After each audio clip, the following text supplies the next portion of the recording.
Sorry for the audio issue there.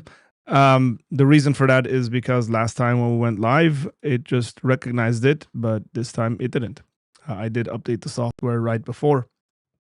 Um, so we're good. We're good to go, guys. I was saying, it's awesome that Instagram's actually recognizing it vertical properly without anything being cropped out. We obviously have the YouTube vertical going as well. You might be surprised um, in regards to what I see on my end when it comes to the numbers coming in and the advantage that it gives you to go live on YouTube vertically. It's crazy. As a matter of fact, most of you guys watching right now on YouTube are watching it vertical because you're on your phone. So appreciate you guys. Thank you guys for being here. We're gonna drop the links for folks to call in. Want to have a conversation here, very simply put, about the death and resurrection of Jesus. My very good friend Nick Quint is in here, and he says he is risen. And I just want to say, Nick, hold your horses, brother. It's Good Friday. Wait till Sunday. We'll fix something here to make sure it looks better, actually.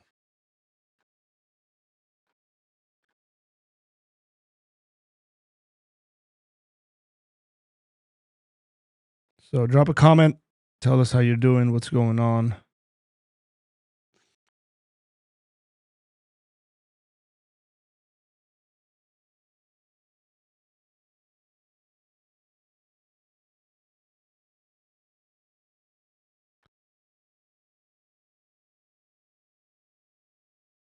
Perfecto, Ernesto.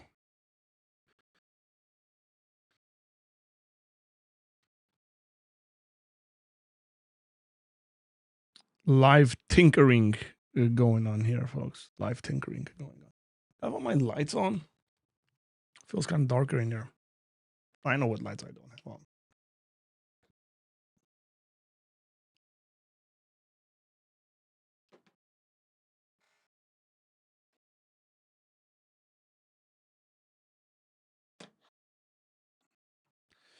There we are. The only hiccup here that I'm seeing that Ecamm needs to work on is we were promised to see all the Instagram comments coming through on the software end, but what I'm seeing right now is that we're actually not seeing the Instagram comments coming through. So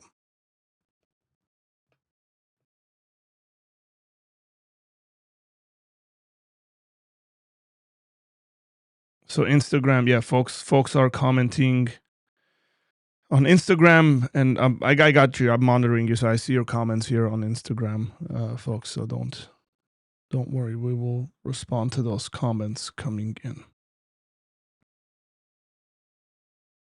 Drop the link, pin it, and now the link is dropped in and pinned on YouTube, just for folks to call in.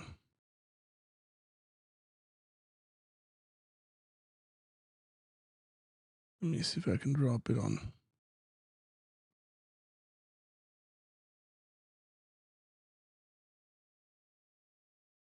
You know what? Yeah, I don't know if you guys can click it on Instagram,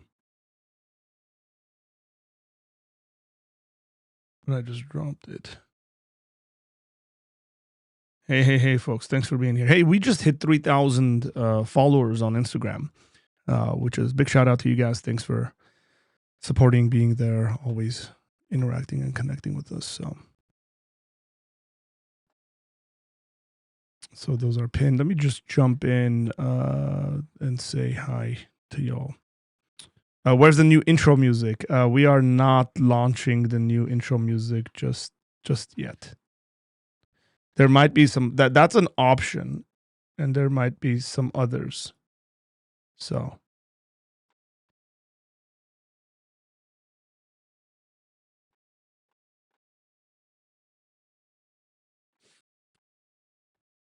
Got to teach about the true nature of Easter via 1 Corinthians 15 this morning at the homeless mission. Death is defeated. Amen, brother. That's really awesome. Look, man, Easter comes around. That's the passage I'm using to preach if I'm preaching, simply put.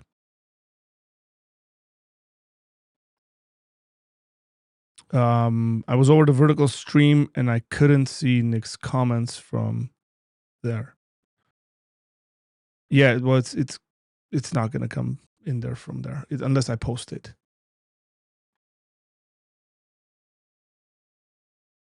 It's interesting preaching resurrection to homeless and then from behind the pulpit. Yeah, that would be interesting.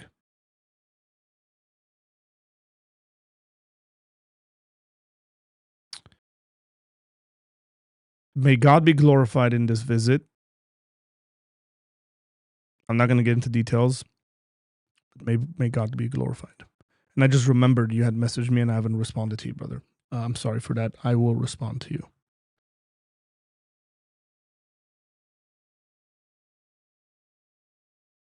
It's weird.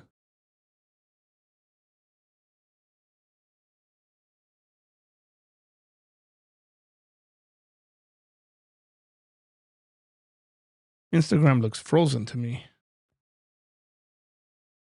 Just to get the kinks out of this stuff is insane.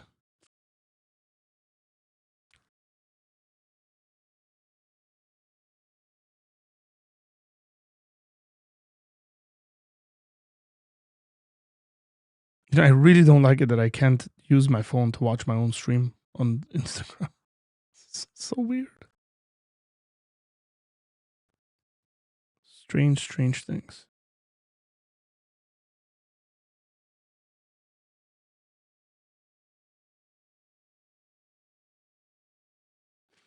Hey, flat earther folks. Did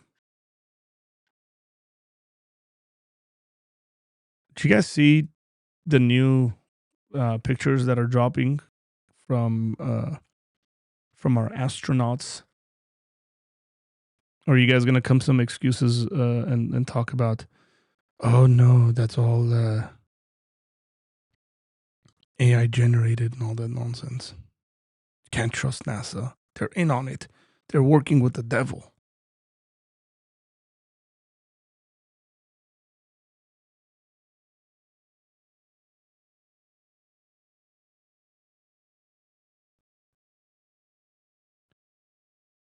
It's interesting.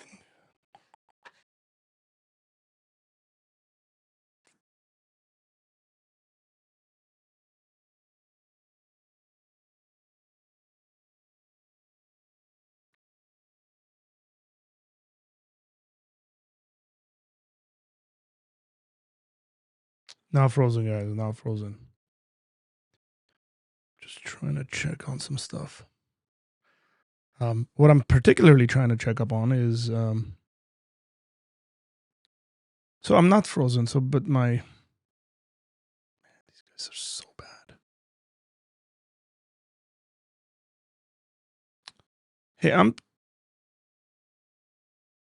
over Facebook. Man. Facebook when it comes to video is horrible. You guys like live video, streaming video. Facebook's horrible. Like I'm monitoring it on my end right now on Instagram, and it's absolutely frozen. You can't even get that right.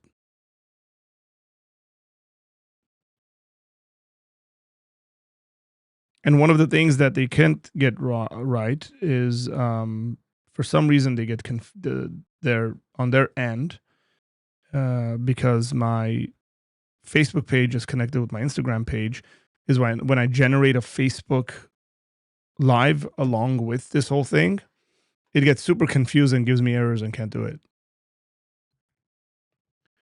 It's like you're losing out on people being on your platform. That's the crazy thing. You're really losing out on people being on your platform if that's the way you're going to run your business. It's like Facebook video playback is really bad. All of that. So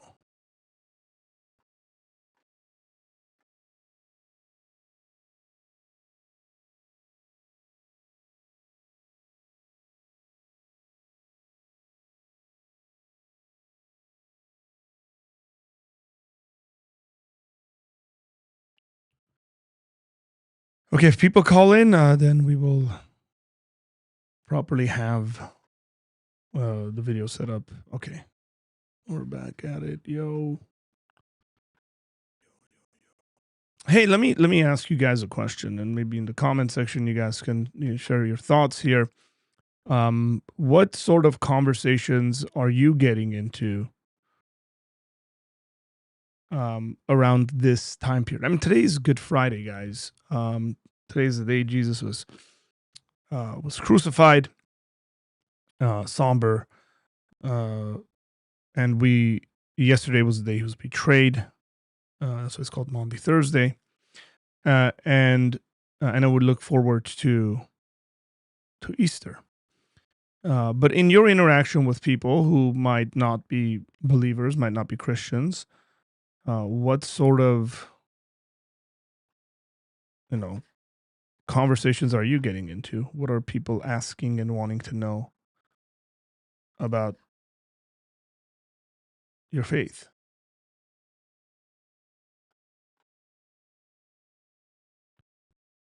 We can help you out in those conversations.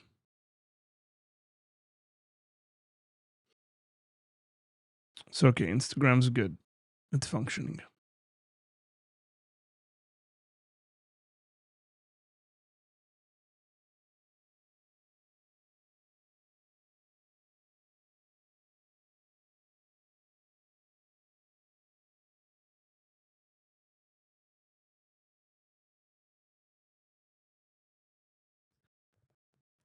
You guys good? You guys can hear me all well, right? Everything's fine. Hit the like button, folks. Hit the like button because that helps a lot.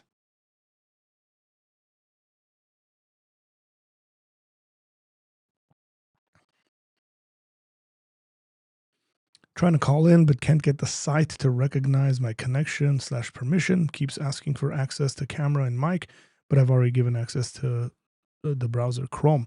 Yeah, it should work just fine on Chrome. So I don't know why you're having said issues. You shouldn't be having those issues.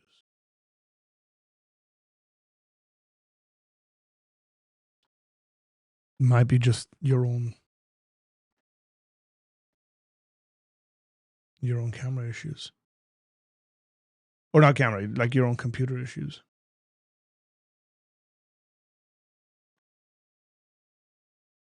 It's actually pretty easy to navigate.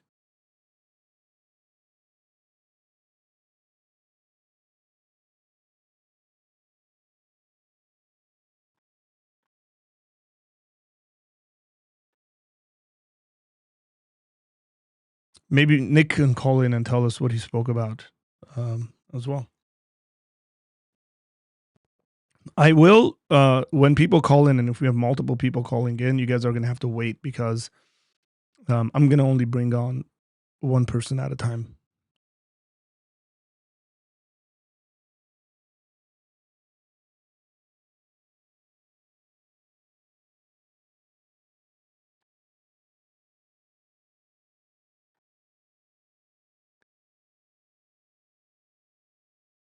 Got to get in touch with Ecamm and see why I'm not seeing these Instagram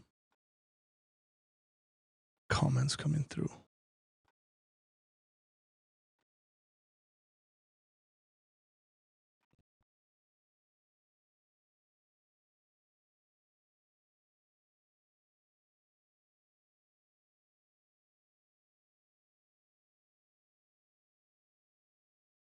Yeah, I don't know. I don't know what's going on. Oh, Nick can't call in. He's taking the kids out. It's okay.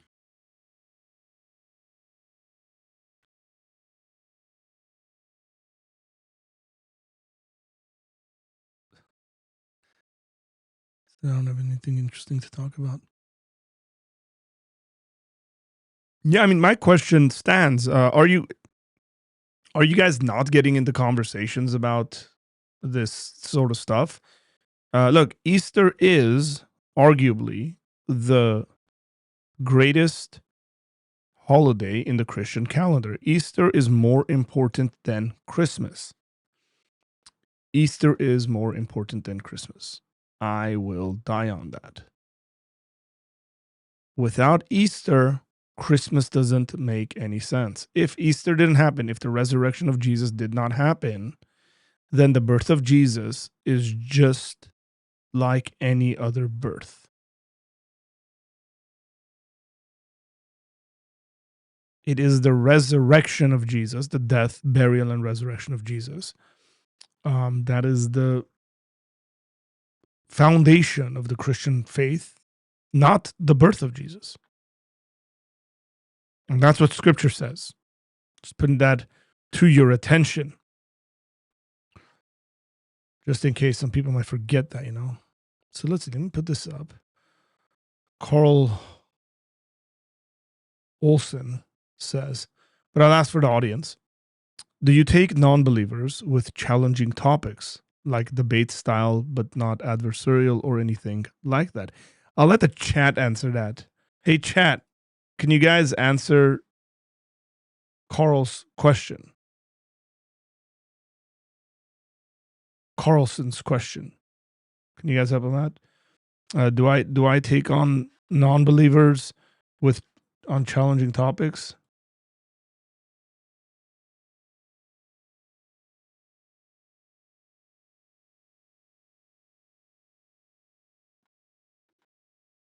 I mean, even like debate style. So yeah, I mean, discussion based debating, if you want to call it that. If we're having a discussion based conversation, absolutely. As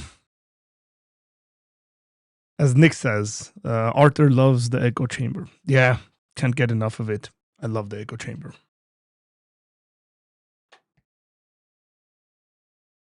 Simply put, yes. I love speaking to people who disagree with me and having those discussions. And people are welcome as long as they're honest, reflective. I probably love talking to non Christians more than I love talking to Christians.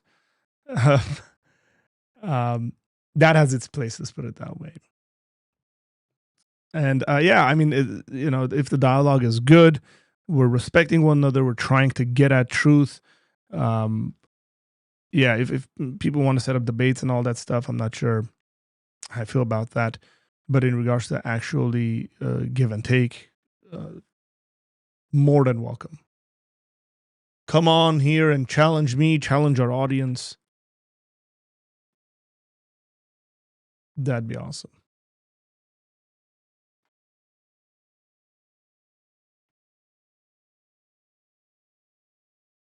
I don't know if I started this stream too soon, by the way. I'm at 12:30. Maybe should have started at 1:30 or something like that.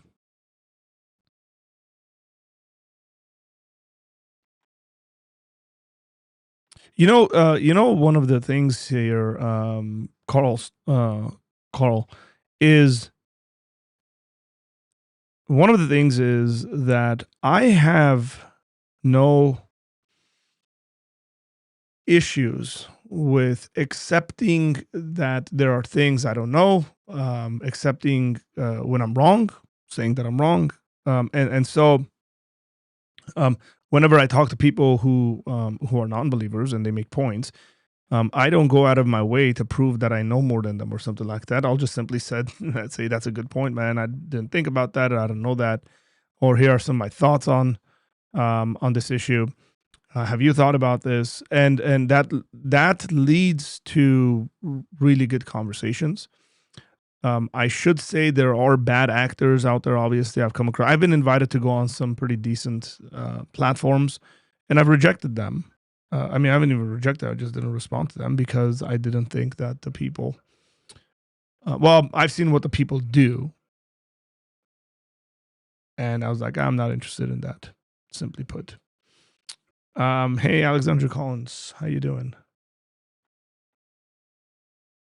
Nick says, how does the bodily resurrection impact our spiritual formation? I love Nick just knows what my interests are and he's just like hung on them. And he goes, I'll punt one for you, Arthur, to talk about how does Jesus' bodily resurrection impact our spiritual formation? Well, there's a couple of things we can say about this. One of them being is that Jesus having a body, like a resurrected body, which we would say is a glorified body, is the end result of every Christian. Every Christian will one day be resurrected, as Jesus is the forerunner of the resurrection, um, in like manner. And I would say I comfortably say that um,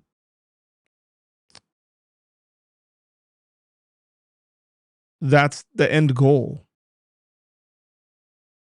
That is the end goal of Christian maturity and development, is to be in a state like Jesus was post resurrection. That's the promise for all of us. Um, there's I think N.T. Wright has a line. I don't remember when I heard this, but I definitely heard it. It wasn't, I didn't read it, but N.T. Wright says something like, Jesus is the ultimate human. He's more human. He's more human than Adam is. And then he says we don't go backwards, like we're already like Adam, and then we're going ahead and becoming like Jesus, and we will be like humanity to its fullest. He uses the language of more human, that I think is very interesting. And but that's the end result. So the resurrection, definitely the bodily resurrection of Jesus, which is what Christians should believe in, and that's what the Bible teaches, is the bodily resurrection of Jesus, is the end goal. That's where we're heading towards. That's the goal, um, that we will arrive at as Christians. And so the way it impacts us, um, yeah, I suppose that it impacts us in a way of knowing where we're actually going, knowing that the promises of God are true, and relying on those things, because it's already been done. Those are a couple of ways I can think about they would impact our spiritual formation. Uh, we got a lot of people joining here from Texas and stuff, by the way.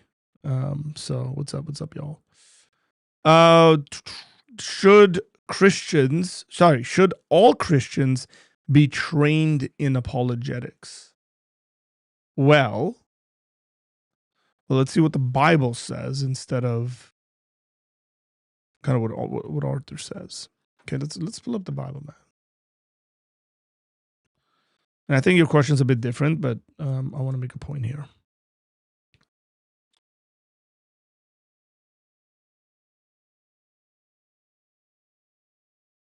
Okay. Let's see. I got to make sure our vertical audience gets this well. Hey, Simon, just give me a second here, okay?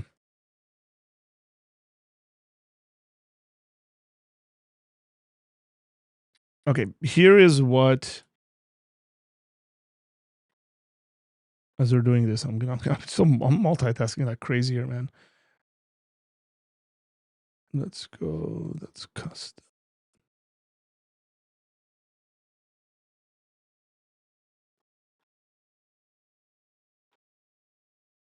Should all Christians be trained in apologetics? Is the question.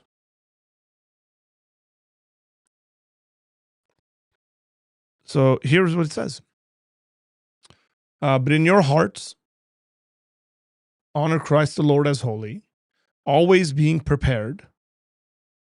Always being prepared. You see me have that prepared word highlighted there. Always being prepared to make a defense to anyone who asks you for the reason for the hope that is in you, yet do it with gentleness and respect. So my question is, what does preparation look like? Does preparation not look like what you just said here, which is, should all Christians be trained?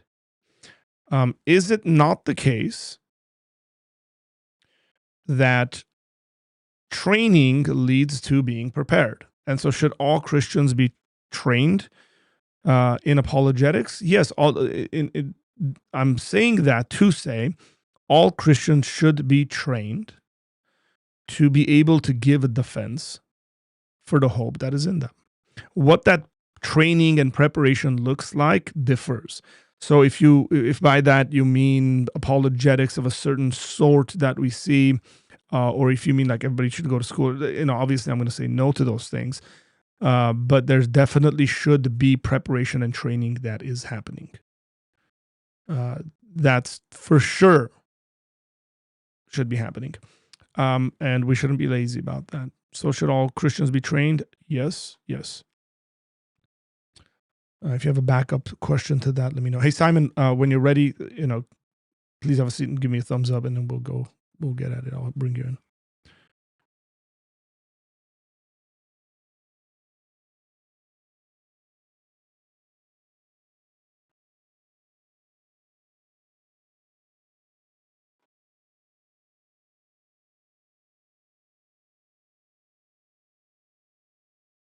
Is it fair to say we made more fully human through Christ because part of our humanity was lost? Part of our humanity wasn't lost. That's language that you got to be very careful about. Part of our humanity was not lost. We are fully still in the image of God. Every single individual is in the image of God. But what I would say is we are more human. I wouldn't say fully human. I would say more human, partly because Jesus lived humanity to its fullest extent, and we are becoming like him, and we will become like him. But theologically, you want to be very careful with using language like our humanity was lost, because then that would mean we are not fully in the image of God currently today. That leads to all sorts of theological issues, and it's frankly not what the Bible teaches. The Bible does not teach that our humanity was lost. The way theologians will speak about this, generally speaking, is that the image of God in us was marred. They'll use language like that. So let me bring Simon in. He's a caller. And Simon, how you doing, my brother? How are you?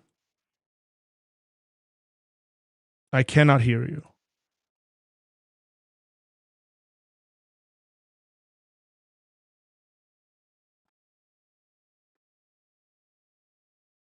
Nope, can't hear you. No, you want to make sure, yeah, you've given permission for your audio as well and all that.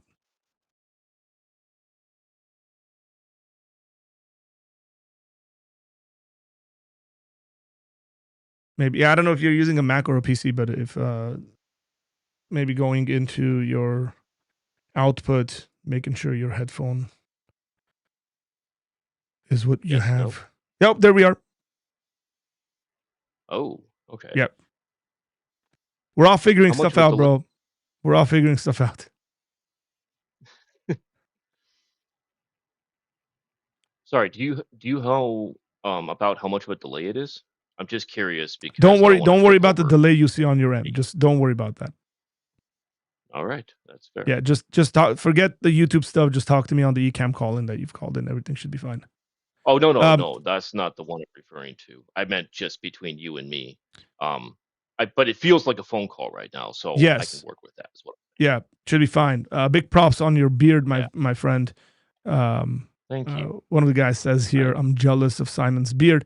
I don't know much about Simon, but he fits at least two of the categories that we have here at Apologia Center, which is bald and bearded. We will figure out if he's biblical, which is the third category. That would, I don't know, is there an appropriate point to make a reference to the name Simon? I ask because I've heard from some people where I'm living now in Texas that, well, Simon, that's such an unusual name. I don't hear that very often. I've heard people say that more than once, and I was like, wait, what? Because Simon is in the Bible, isn't it? I mean, it's Simon Texas. My response would be, do you guys actually read your Bibles? Well, yeah, there's that too. Oh, you go to church. Seems like Texans go to church, but the question is, do they read their Bibles? That's a completely different question. I have the same question for anyone who discusses Christianity, myself included. I actually, one sec.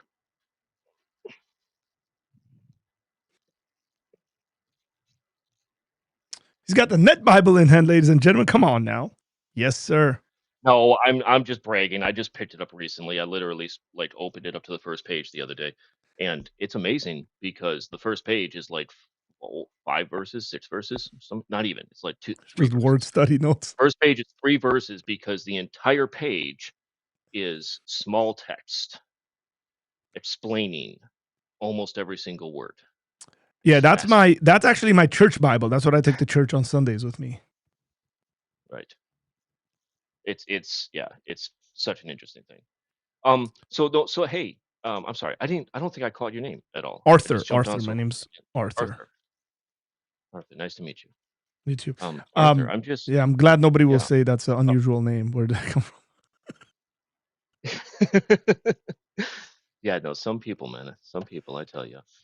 Um, I am. Hey, just give you a little bit about myself, real quick, right? Like, I am interested in Christianity. I've been interested for a very long time. I used to be a Christian, but I'm not anymore. And I like learning about it. I'm more interested in learning about it now than I ever have been before.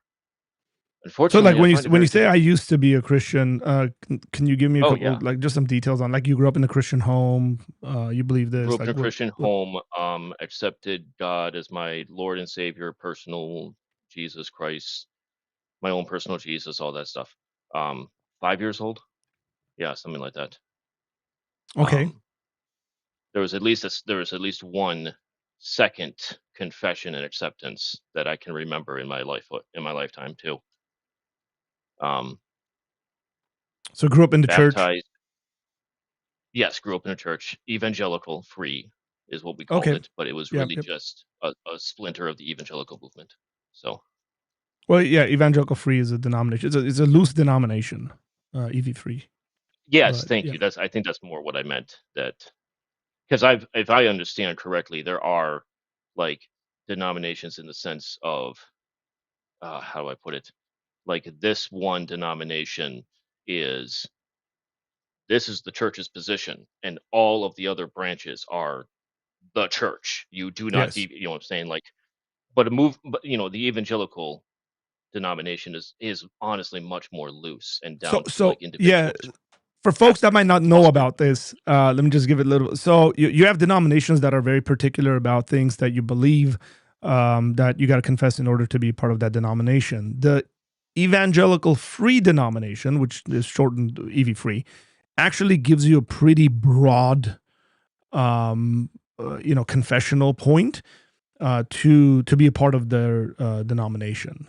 So you not all EV free churches will actually share in doctrinal confessions. So you might go to an EV free church that, for example, believes in women in leadership, and you might go to an EV free church that doesn't. You might go to one that's more on the Calvinistic Reform side. You might go one that's not, or a mix. So they give you kind of this uh, kind of choice, which is really cool. I'm a pretty big fan of the EV free denomination. Okay, so So I think, yeah, we just, yeah, hey folks, we just had a bunch of people come in, and uh is my, let me see where, hey, did JP end the stream and send all his viewers here? If you did, guys, appreciate that very much. JP, thank you. And if you're new here, go ahead and hit the like button and subscribe and all that stuff. You kind of see, this is good that I like Simon's called in, because Simon is not a Christian. And you will get to see, for those who don't know my channel, you'll actually get to see me interacting with someone on these subjects. So Simon, let me ask you a question, man. Um, sure. and if you don't feel comfortable sharing this information, because I realize we're on the internet and some of this stuff can get personal, No, I hear don't you. just say I don't want to share it. I've been around the internet a long time. Yeah, Okay. So how old are you, if you don't mind me asking? I am over 40. Okay, cool. And then, so when was it that you decided you cannot be a Christian? I don't know. Um, Sometime within the past 10 years, probably. So you were raised in the church and went to church and all that stuff till, like, in your 30s. Not necessarily either, because church attendance is a choice after a certain age, if you think Correct. about it. Yeah, for And sure. I mean, I was never connected with any of the churches that I grew up in. Um, I think part of it had to do with like just the way that I'm wired, the way that my brain works. When I was a kid, people would, say that it was hyperactive, um, distracted, procrastinates all the time. energetic, my friend, He doesn't. energetic. That's a He doesn't. result of He high doesn't listen. intelligence. Yes, That's he a doesn't result listen. of He high doesn't follow intelligence. instructions. Yeah, yeah. Yeah, no, I have ADHD. That's what I was diagnosed with, so many years back, and my family suspected that was the case we were when I was a kid, but we never had the resources to follow through on it. Um, Regardless, since I never was able to connect with a church in such a way that I felt like, this group of people are my people, this group of people are my family. Which, I mean, correct me if I'm wrong. Doesn't Isn't there a passage in the Bible about the church and family? Yeah, I mean, Christians call each other brothers and sisters. I mean, that's as much family as Oh, you can sorry. get. Yes, thank you. See, Yeah. see, that's that. I can't believe that even that term right there slipped my mind. I've been gone for so long. Oh my gosh, I Mm, forgot about that. But I never felt it in any of the churches that we went to. got it. So when I, when I got when I left home, turned 18, got a job, eventually went to college, joined the service to pay for it, stuff like that, right? Um, Eventually I was just like, well, I don't have time for this. I got to work all the time. And then I'm in college and I'm surrounding myself with people who aren't believers and a lot of philosophy people because I got a philosophy degree. You did. I did, yes. Excellent. Yeah, I got a philosophy and an English degree. I meant to be a writer and instead I ended up being a logistics officer in the National Guard. So, go figure. That's fine. Yeah, At least you know how to write and think well. I try to. Yeah. Is It it your doesn't first time on my always channel? yeah, actually, so like I said, I've been interested in this topic for a while and been following it along, by just listening to other channels and listening to people talk about it. And I started with some of like the more controversial content, like the Jubilee channels and stuff like that. Hmm. And it's like, yeah, it was enticing. It draws you in, but like there's a distinct after the shock value, there's a distinct lack of intellectual rigor. And so I was like, no, I got to find somebody who's actually going to take the time to walk through some of this stuff. And in the process of doing that, I just said, you know what, I'm just going to start finding people who are doing it live and say, hey, what's up? I'm You want curious. that? Did this stream just pop up and then you just clicked on it and came in? Well, I deliberately went looking for it, but it just happened to be at the time that you were starting. Wow. That's okay. That's really good. So a little thing about me. So I actually have a philosophy degree as well. I have a bachelor's Awesome. degree in biblical studies and I have a master's degree in philosophy. So so you've ended up in Keep in those in the notes. right place. Now, since I'm a Christian, I'm gonna punt that to providence in many ways, but we can have that conversation. No, I hear you. I was thinking earlier, it was like, oh, that's serendipity right there. Because the moment that I finally got everything connected, and you're like, hey, just hang on a moment, right? I glanced at your screen, I heard the verse you were talking about, and I was like, oh yeah, yeah, that's exactly what I'm doing. Yep. I'm here to challenge. So Yeah. that's called serendipity. Yeah. Yeah. Yes, it is. Where do you want to start it with, man? Like, what are like, if you were to pick, I guess maybe the top two things that are most concerning to you about God's. Um, Maybe I should ask this question: Would you say that you're an atheist, like you deny the existence of God, or are you theist? Are you agnostic on this on the general theism kind of conversation? Where would you say you stand there? I'm learning. Where I'm at is that I'm learning what my position is. Okay. Um, Depending, so in other words, it depends on the situation, depends on the context, right? If I'm being flippant about it, I would say things like I'm a hard atheist. I don't think any God exists. I don't think the concept of God even makes sense if you spend more than a few seconds thinking about it. But that's being flippant and that's being joking and that's not taking my time to explain things. honestly, I would say that I am agnostic in the sense of I don't have any kind of knowledge to say that God cannot exist. But that begs the question, what is God? And what do you mean when you say the word?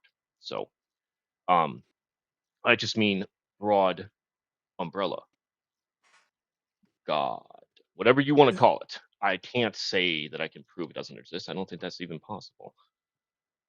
But as soon as people start getting very specific about their claims of supernatural godhood, divinity, power, magic, once people get specific about it, that's when I start having questions. And I a lot of my questions just haven't been answered to a degree that I consider satisfactory. Okay.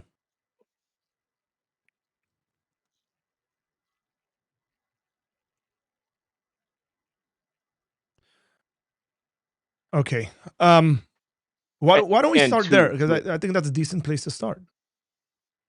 okay, I just to bring it back around to what you were asking about with my background and stuff. The connection there is this is not a position that I came to overnight. This is something that took me a long time to figure out.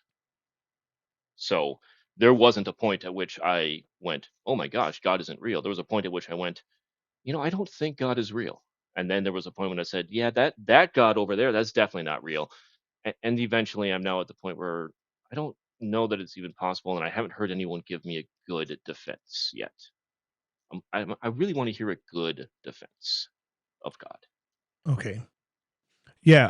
but you know, that brings up Uh, more questions too, just by saying that. So so I'm I'm sorry. just Please gonna continue. assume a bunch of things, and then Sure. if I'm kind of overstepping there, you can push back um and then we'll go from there.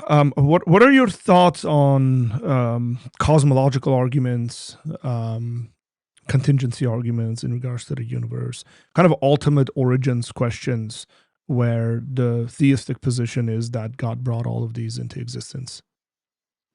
I've heard a couple different versions of them, uh, and each one of them, to me, fails to address the Occam's razor issue, which is Okay. if we accept that the universe exists and everybody accepts that the universe exists, what is it that compels us to say we need to add God into the mix? Is it not possible for the universe to have always existed in one form or state or another? Change is a thing, whatever. But like, we know that matter is eternal, um, because you can't create or destroy energy, and matter and energy are inextricably linked. So I okay. So how does that? Science is not my strength, by the way. So when you say yeah, matter sure. and And to energy, be fair, it's not necessarily my strength either. It's just something that I okay, understand. I think well enough to explain it. So, if any of your listeners haven't, he doesn't know what he's talking about. Yeah, yeah, it's possible. yeah, well, yeah, and we'll take corrections like that. But like, so immediately my thought there becomes, if it's all eternal, and then we're looking at something like the second law of thermodynamics, then we would have ran out of energy an infinite amount of time ago. That seems to But me that it becomes problematic but because it seems if like I it's understand finite. if I understand the second law of thermodynamics, it only applies within a closed system. And we Okay, don't know that the universe is a closed system. how do we And not? Okay, I would even argue that the idea that the universe is expanding would suggest that it is indeed an open system, because you'd have to ask the question, expanding into what? well, yeah, I would say that we're talking about space itself expanding. It's not expanding into a space, um, from my No, that's a good understanding. point. That's a good Yeah, point. the space itself is expanding. That seems pretty like established. So it's not expanding into Oh, something.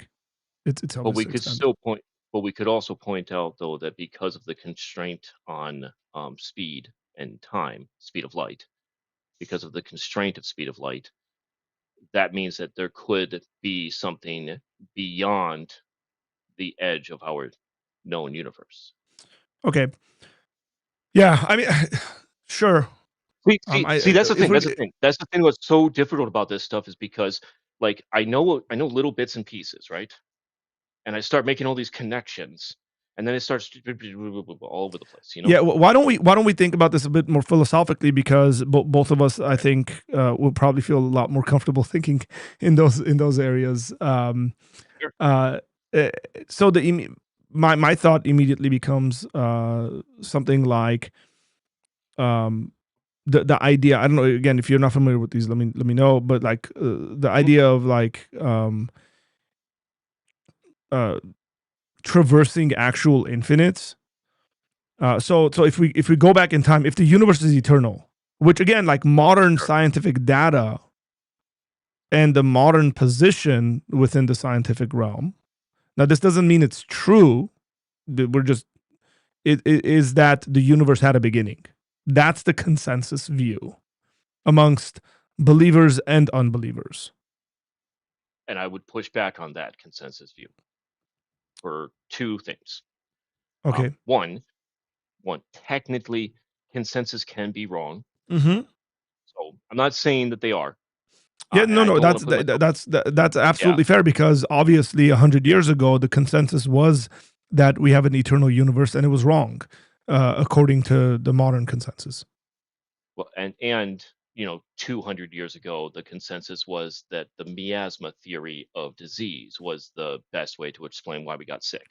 Correct. Now Yeah. we have germ theory. Okay, so yes, but keeping in mind that the reason we move from one to the other is because of good evidence and good reason. Hmm. uh, so I would push back a little bit though, and in the sense of I don't think the consensus is that the universe had a beginning. I think the consensus is that the universe had a beginning of its current form. Well, I'll put it this way. The So beginning, the beginning, the beginning of the universe as we can see it right now was however many billions of years ago. We don't know what existed before or outside of or inside of or all over the place because we can't see past that barrier. yeah, the thing We is just like don't know if it existed or not. with the Big Bang uh, mentality and explanation is that there was nothing before the Big Bang. No, that is incorrect. Who would argue there was something before the Big Bang? Scientists. Like, yeah, okay, so okay, But I know of a couple of again, them. I know of a when we couple of no, them that I argue know, for stuff like I that. know, I Um, know. But if we take a look at again, when we talk consensus, if we take a look at the consensus amongst the experts on these topics, which would include things like physicists, um, the consensus is that I think it's somewhere in like the 80 percentile is that the universe did not begin with the Big Bang. The universe changed from whatever it was before to whatever it is now. the thing is that I But don't think that but I'm the sorry. data's really leaning in that direction. I think people are doing this because they realize the sort of problem they have on their hands, and quite often people are What problem? unwilling to posit the God hypothesis into this conversation. What what problem? But like so for example, um, what's his name? Forgetting his name. He's a physicist. He's a really popular physicist. I'm forgetting his name. Chat, help me out. Who you guys might know who I'm thinking about? Lawrence Krauss. That's who. There it is. Came to me. So Lawrence Hey, Krauss. yeah, I don't know any physicist names honestly, but go So ahead. Lawrence Krauss is an atheist, and he argues for something like that. But so he says no, there was nothing before the universe began, and then he goes on to give us an explanation of what that nothing was. Now, you and I are a bit maybe philosophically minded than Lawrence Krauss is, and we would stop there and say, well, hang on here. You can't say there was nothing and then give us a definition of the nothing. It I would ask a different question, Go honestly. ahead. Yep. My question would be, how can you make any conclusion or claim? How can you make any claim about the state of the universe before the concept of time even exists? Yeah. If I don't. time and I mean, space and philosophically we knowing can. begin There's a couple of things. Oh, sorry. philosophically, philosophically, sure, Yeah. but Um. I do believe I don't know. Yeah, no, philosophically, yes. It's just uh, maybe this is a me thing. Like I'm an engineer, and I tend to think about the world in those concrete terms. If I want to believe something, I want to know that there's data or evidence behind. Okay. Um, So, so look, you're but an but but engineer. I rec- right, but I recognize there's a lot of stuff that I can't personally know in the world, so I will accept a really good argument. So Yeah. Okay. So, right, well, I'll throw this out and then we'll come back to you being an engineer because I think there's certain forms of arguments that might be helpful there. Um, Look, I think the idea of the universe being infinite or eternal or something like that, however, if you want to use those terms interchangeably, we can, runs into a major problem. And I think the major problem is a philosophical one, which is you can't traverse an infinite amount of points in time. Because you're even talking if about there Zeno's was, paradox. can you say that again? You're talking about Zeno's paradox. A form of it. It's actually not Zeno's paradox, But but but it Zeno's but paradox is but it's a worked form into of it. You're right. it's a form of it. Yeah, It's it's similar. worked into the argument. Yeah, Correct. Zeno's paradox says I can't get from A to B because there's an infinite number of steps or halves. There's an infinite number of halves in between. Correct. And so the argumentation would And be you if we go back and an infinite amount of time in whatever form the universe is in, right? Whether in this form or whether in the other form, because we would have to posit time. There's no way we wouldn't be able to posit time to think about that. What you're so presenting. we can't posit different rules for time. Like what? Like what would be a thought there? Well, as far as we understand time today, consciousness cannot traverse time. Consciousness exists in a moment in time. Yeah, but like you and I are having this conversation in this moment in time. And then Correct. The the moment is always example we're moving. giving is some time, some finite amount of time ago, No, no, no. the But my point universe. is, my point. No, no. I'm sorry. I'm getting weird and conceptual. Um, outside of this universe would include before the beginning, right? What do you mean? If if we think about what is outside of this universe, we are also talking about what is before the beginning, correct? I just wouldn't use that kind of language. Like I don't think there's anything outside this universe in that sense to say before Is the God beginning. is God outside of the universe? Sure, yeah, yeah. We're talking about like physical matters and stuff But like God is that. but God is a thing too, Sure, yeah, correct? yeah, yeah. That's fine. So then there is something outside of this Yeah, universe yeah. That's per your y- point of view. yes. Okay. Sorry, just and the reason that I'm stipulating like that though is because I'm being very pedantic about the language that we use because the multiple definitions for everything that you're saying and everything I'm saying is throwing me off right now. I'm sorry. Okay, okay. So let's speak about this. That's a fine point that you've made. Yeah, So let's think about it this way, right? Like, so we are here in this point in time having this conversation. Now, if we were to go yeah, back 100,000 years, 200,000 years, 500,000 years, whatever, just go back at one point or another, we're gonna hit that singularity that is the beginning, what people are calling the Big Bang, the beginning of this correct. universe. Okay, we will hit Yes. that point at right. Then my argument becomes we stop because we don't have the knowledge or the language to actually talk about the rest of it coherently, which is why it is that we keep going around in circles about this. Yeah, so I think there is because if you posit some kind of a pre-existent universe in one form or another Sure, that died and the matter from that created this one, that's another sure, okay. step in. That's another step back in time we take.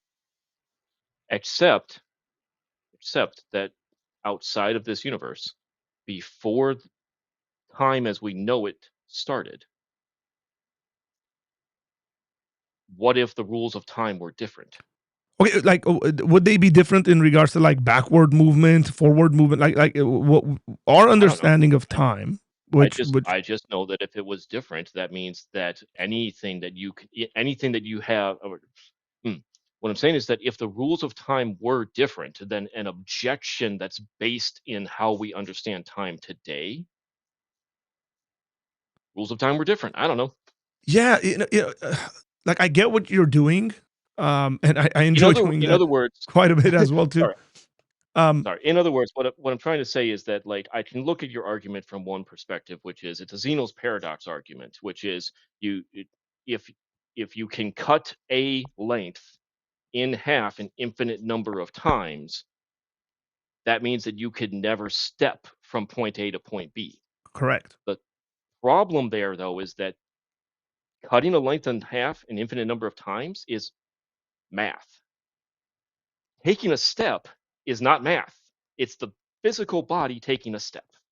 Yeah, In so by you're way of right. analogy, you could say if we go back all of this time, we can't. I, you started at something. You started at now, which means that you can always get back to now. Well, no, that's the given. Taking a step. And that's where the impossibility of traversing actual infinites becomes a thing. It's we have a given, which is Who's now. traversing? But well, that's the Who's thing. traversing? No, we're mentally doing this. We're not talking about like we're No. putting ourselves down there. But Um, if we're using, yeah, but if I'm going to stick to the analogy, and I am going to stick to the analogy because that's the way that I see it. Who's taking the step? That's Zeno's well, you paradox. you and I We're not are. taking the We're step. doing this. We're doing this in our No, no, we're minds. not. Yeah, we are. No, we're We're literally doing it. we're So, stuck. We're stuck in the here and now. yeah, but that We doesn't mean can we do can't this in think our about the minds, but we're past. still stuck in the here and now. But Simon, we that doesn't mean we can't think about the past. Do you think about the future in the same way that you think about the past? No, because the future hasn't happened yet, Why? and the past has. Yeah, Yeah, that's a rule I of mean, time. that's exactly my point. So what I'm saying is, like, if I were to go with your argument, I would say, like, I can't think about a time before I existed, which seems kind of dumb. No, no, Like, no, no, no. Sorry, sorry, sorry. Let me rephrase that. I'm not going to say that you can't think about time before it existed. I'm going to say that as soon as you start thinking about time before it existed, I'm going to ask questions like, "Hey, what are the rules? well, you got What are you're the taking on the laws? burden of What are proof. the properties?" It's not enough. It's not enough for you to be asking questions because that's questions. Asking questions is not an argument, right? Contrary to popular opinion, um, Hold, hold, hold, hold on, Candace hold on, Owens. hold on. Candace Owens thinks asking questions No, no, no, is making no, an no, argument. no. Ooh, boom. Asking questions isn't an argument No, no. because, Like you're saying, first what of all, if I'm the not rules of trying to argue. I'm just asking the questions. I want to know how it works so that I can okay, understand it. yeah, but like you're positing something by the question you're asking, which is placing you in a position where you're taking the burden of proof. You're saying, what if the rules of time were different? As soon as you ask a question, you accept the burden of proof. Well, no. So here's the way it goes. So the general Pretty consensus here. sure I just heard as soon as you. But okay, I'm sorry. I must have Let misheard. me let me I explain must have myself misheard. further a That's me little being bit. weird. No, Sorry. if I misspoke, then I misspoke. But let me explain myself here. Um, Sure. if the general consensus that we're looking at, based on the evidence that exists out there, is that at the Big Bang, time, space, and matter came into existence, which is what it is. No. I'm thinking. I think I would agree with that. Yes. Okay, so when you That. say, what Well, if no, the no, no, no, no, no. Oh no. Wait, back up. Didn't come into existence. Didn't come into existence that's what the because Big coming Bang into model existence. teaches. No, it doesn't. What do you mean it doesn't? Yes, it It does. does not teach that it came into existence. What does came into existence mean? It Because didn't that seems to exist. me It to didn't imply exist, and then it existing existed. out of nothing. Correct. And that's Yes. what I'm trying to say. That is not. But it Uh, is. I mean, you can pick a person who is not a believer and look at their writings on the Big Bang, and what they will tell you is that um, this is where time, space, and matter come into existence at the singularity. Where it comes from is a question beyond our scope of asking. But that beyond is our what the scope of model asking. teaches. Now, sorry, let me clarify that one. Beyond our scope of asking within certain contexts. Uh, it, it's not appropriate to ask the question, to ask that question within a scientific context simply because we have no way of observing, therefore we have no way of testing or hypothesizing or anything. Um, Philosophically speaking, though, I'm inclined to agree with you. I think it is a question that people should be asking themselves. Yeah, yeah, but even scientifically, if the model is that um, time, space, and matter comes into existence at the Big Bang, then you're forced to ask the question, where did it come from? I don't This I was don't believe that that is the consensus, and I'm struggling with finding any of the sources that I've referenced before. So I'm just going to accept that we disagree on that particular point and move on. Yeah, I'm not sure. I'd be very curious to know who it is that's teaching. The only individuals I can think about that are teaching something slightly different is folks that believe in multiverse theory. No, this is not something that's linked to any one particular scientific association or anything like that. It's just you can I mean, if people are curious and interested, I would say just go onto YouTube and do like science teacher explainer videos or something. There's a bunch of people who Yeah, are just putting out their own lectures and stuff. So yeah. So look, the question is not there are individuals out there that are putting out. I mean, the same thing could be said about like if the science teacher ends up being a theist, and he's given all the data, and then you're going to say, well, we don't think he's right, and X, Y, and Z. So I would say the same thing would stand for oh, someone who's an oh, oh, atheist. oh, I'm almost insulted by that. Why? You Because don't think he's right? if a science teacher happens to be a theist or a Christian or any type of believer, I would say I don't care as long as they are teaching what's actually factual and true. Correct. But if he goes to the origins question and says God brought it into existence, you would care, as you should. If he's bringing it up into the classroom, or if they are bringing it up into the classroom, and like trying to make it a point when it doesn't need to be a point in the class, that's when I care. I care about people bringing a religion into places that they don't need to be in. But that's But also us getting way afield off topic. Sorry about that. no, no, it's really not, because I think it's really going to come down to how people are interpreting the data.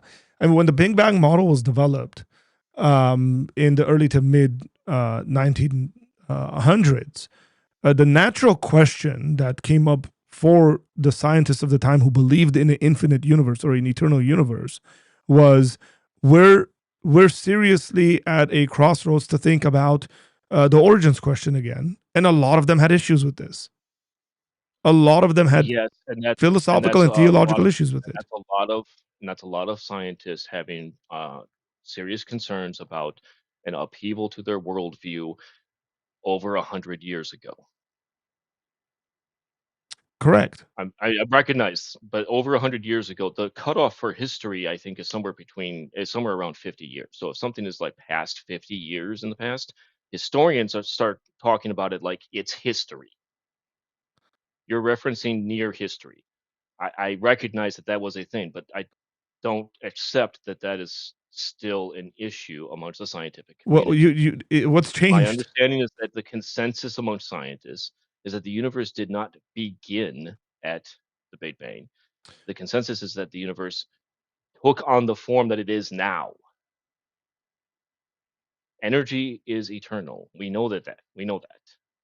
Matter and energy are eternal. We know that because they That's are the thing. literally I the same deny thing. that. I don't think that is in any way the consensus among scientists. I think you're positing Okay, that, but and that's just not then what true. is okay, so then either what do we do about the disagreement on the consensus, or what do we do about the okay, how about a syllogism?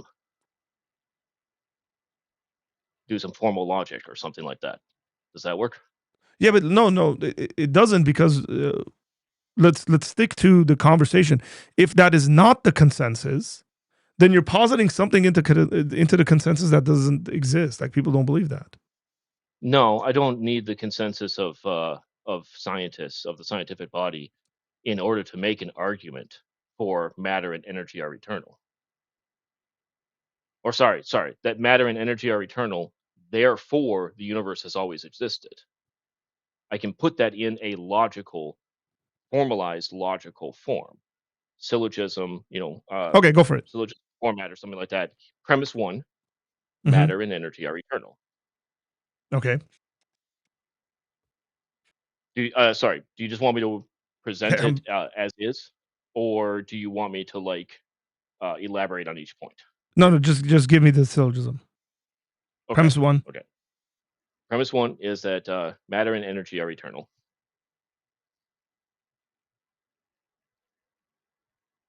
Okay. You know what? I might already be screwing that up. Yep. I was going to tell you that. Yep. Yeah. Because you're concluding uh, your conclusion is in your premise one. That's a problem.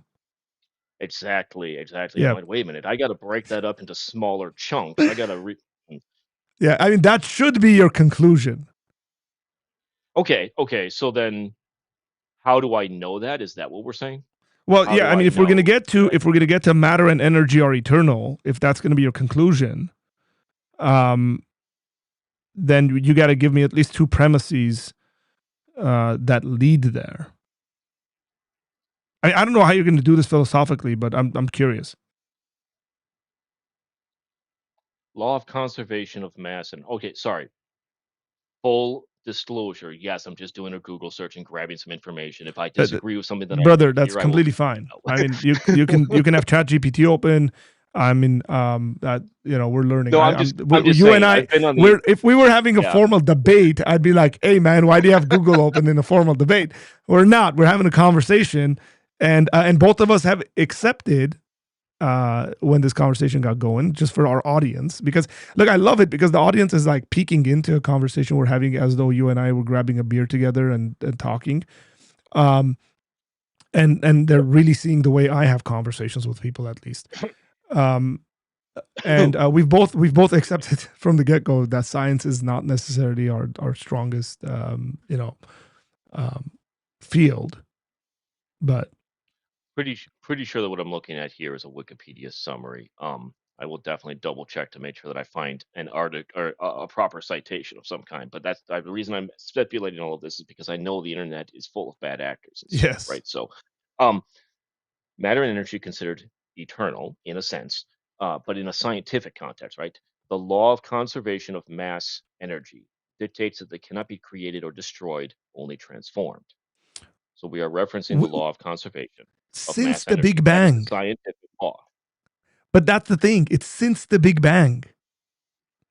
Arguably, which again I, was why I asked what are the rules of the preceding universe or but exclusive universe or whatever term you want to use.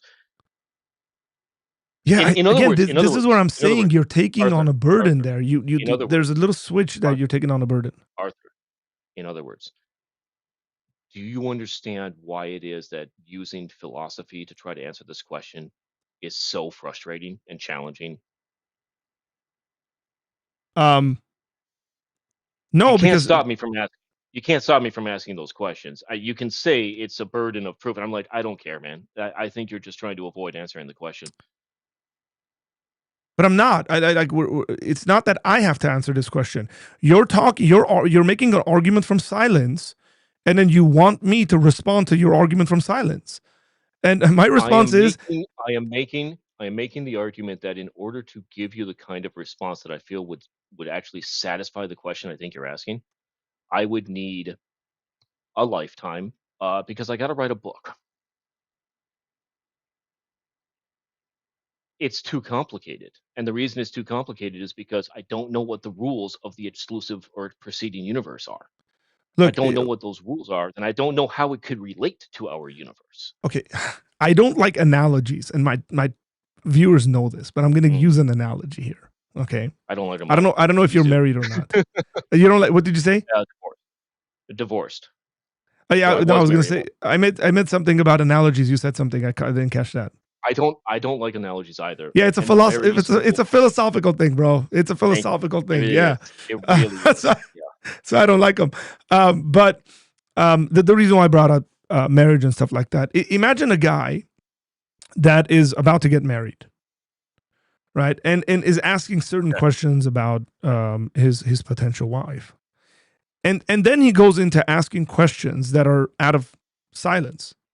Go ahead. Why potential? Doesn't he already know the wife? No, what I mean is he's potential because he might decide not to marry her. Okay, so who's he asking the questions of? He's asking it to her, his fiance. Okay, I'm sorry. I was really Yeah, yeah, confused for a second. I don't know yeah, yeah. why. Please Not continue. I I was wasn't sorry. I was using the going word potential there like in the philosophical sense of Oh, I'm sorry. I just like that's where potentiality. my brain went. I'm sorry. It's okay. I get it, Okay. man. And and the questions he's asking, there's no way of him knowing. Like he has no access. Like epistemically, he has no access to that information. And then, but he's still like posing questions. Like it could have been this, it could have been that. You could have done this, you could have done that. But he has no actual epistemic information to hang on to. And then he wants her to respond to those things. We would say that he's actually not doing proper thinking because if we want to be evidence based. Yeah, what? I don't understand. Okay, Why so was that why is that okay, not proper thinking? okay, because you don't have information you're basing your questions on. They're just questions.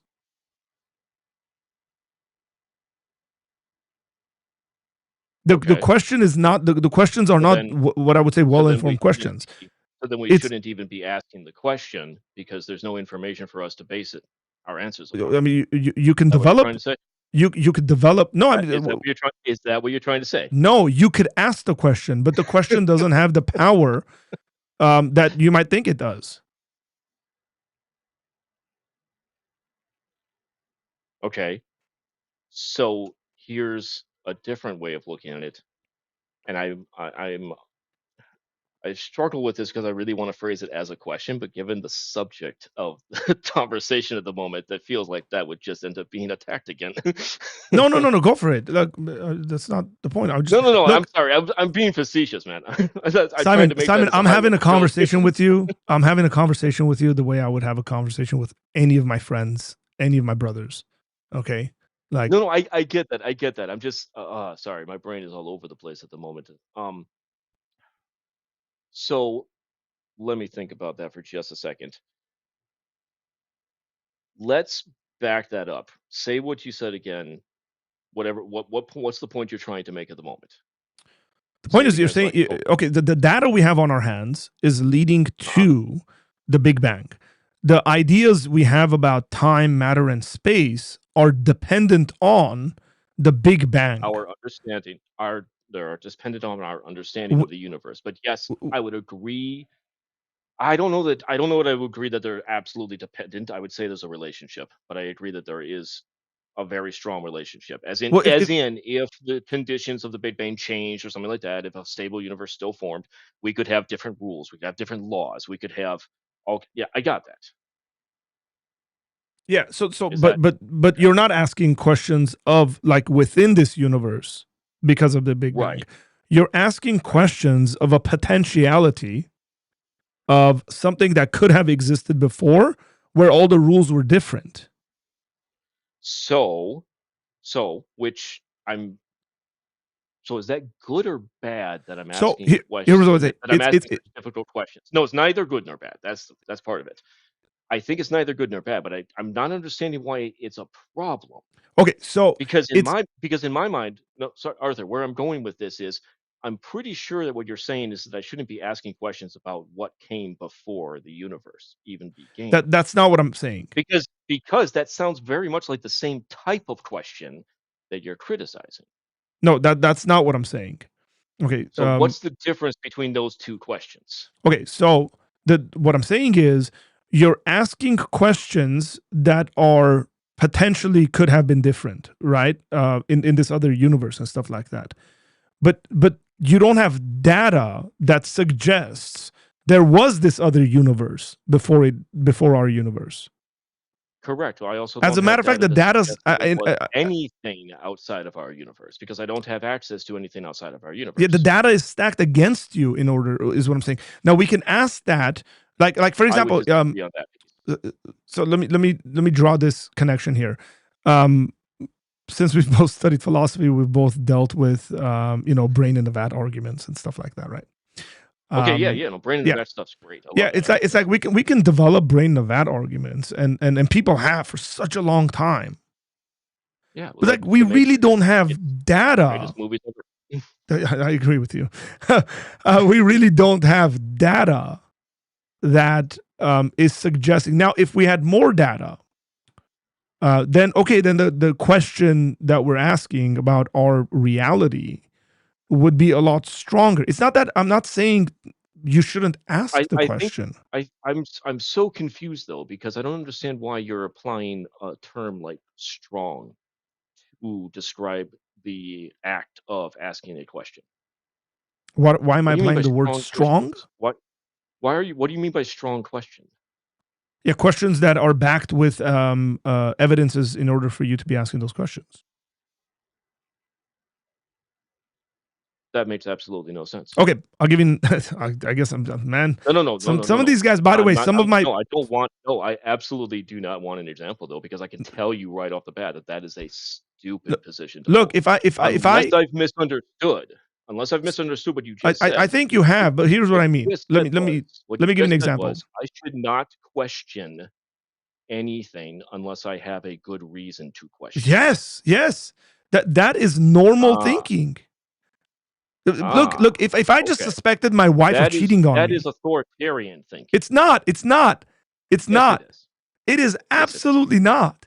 Look, if I Absolutely, it just is. randomly, if I came home and I sat, Absolutely, it is. but hang on, I'm if I sorry, came man. home and I sat, can't accept that.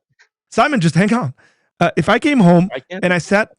with my wife and I said, "You're cheating on me," You're about to give me an example wherein you are going to basically communicate to your wife that you are violating her trust of some kind because you're accusing her of something no, that's not what I was. by simply asking a question. That's not what I was saying. What I'm Oh saying shoot, is, I jumped the gun on that one. no, I'm sorry. I'm being you I'm being a have to jerk. have evidence. If I said to my wife, No, I don't. my wife is a No, I very don't. reasonable individual. If I said to my wife, Hey, where'd "Hey, that I rock think you're come from? cheating on me," Hey, okay, where'd that rock come from? I'm in the woods. I see a rock. Where'd that rock come from? What evidence do I have that I need to ask that question?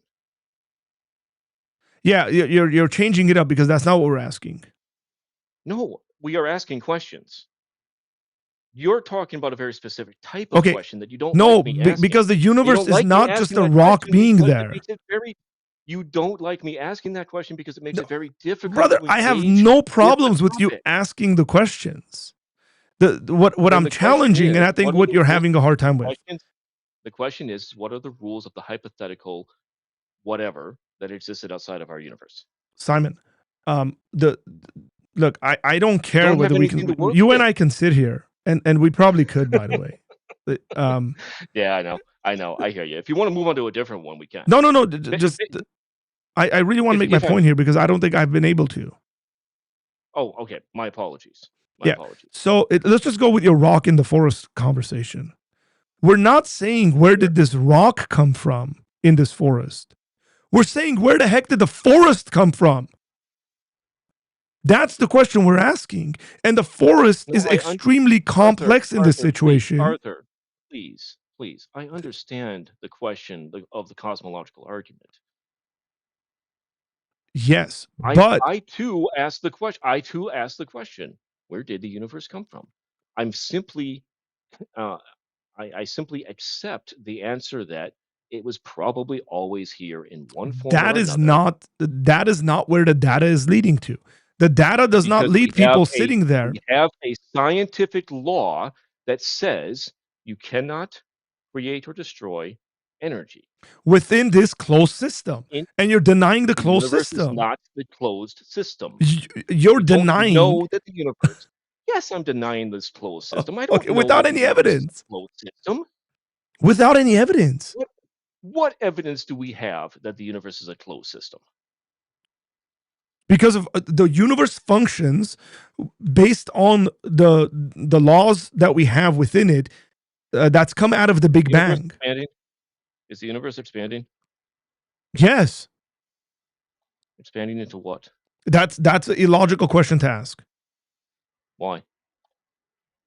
because the universe isn't expanding into anything. It itself is expanding. I Why mean, is it illogical to ask the question? because it's not expanding into anything. How do you know that? Because that's what the consensus is. That's like literally, I'm just going off of what the scientific data is. If you want to deny, look, if you want to deny the scientific consensus and data out there, that's fine. That's on you. Then you're taking on a burden of proof, and you have to argue not against me, but against the physicists who are saying the universe isn't expanding into anything. Yeah, unfortunately, when I do a Google search on this, the top results I come across are references to sites and sources that I would consider to be inherently biased. Okay. Although the problem of relativity, in general relativity, the universe does not have defined physical boundaries, making the concept of a totally closed system difficult to formally define. This is according to a physics social media site, or it's a Stack Exchange. But the point is that these is ostensibly supposed to be people who are nerdy enough to care about these Okay. things. Let's My change point, this. Let's change this up a little bit. sorry, my point being, as far as I understand it, the universe is not a truly closed system. Okay. We don't have evidence that shows that. Let me grant a number of things to you. Okay, let's Sure. grant that you're right in regards to the laws could have been different prior to the Big Bang in this other system. Okay, Yeah, sure. but I'm gonna posit my own question to it. Okay.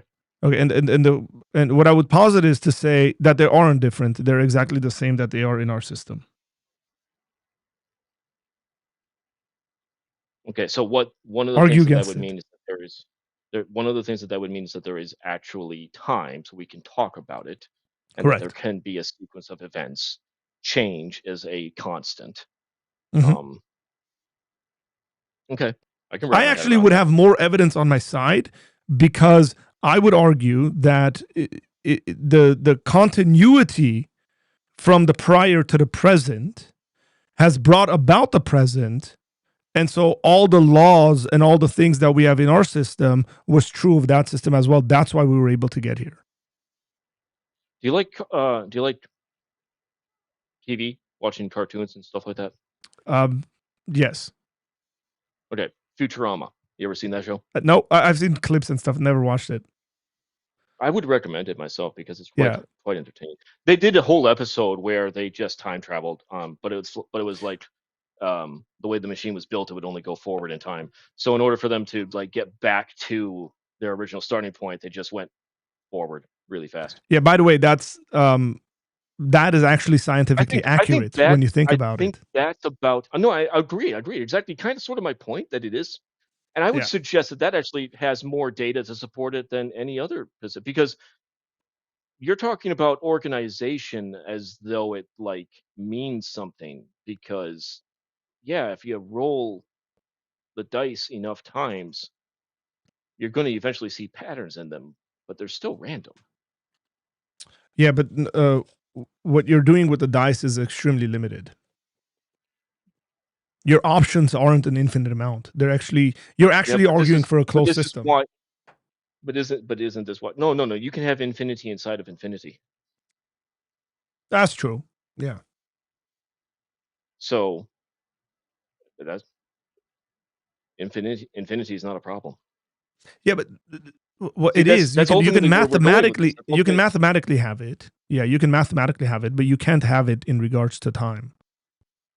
This is where Zeno's Okay. paradox actually comes in on my But side. again, as far as we understand, no being or entity has to be concerned with that problem.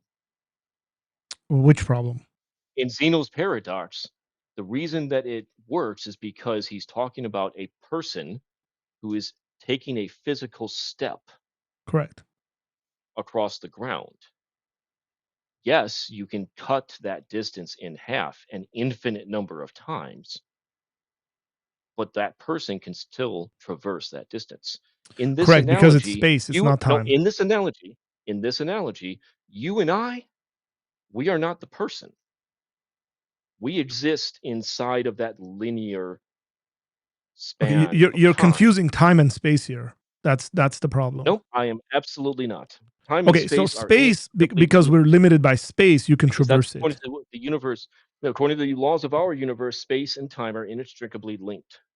You can alter the flow of time by altering space in sense of having supermassive objects.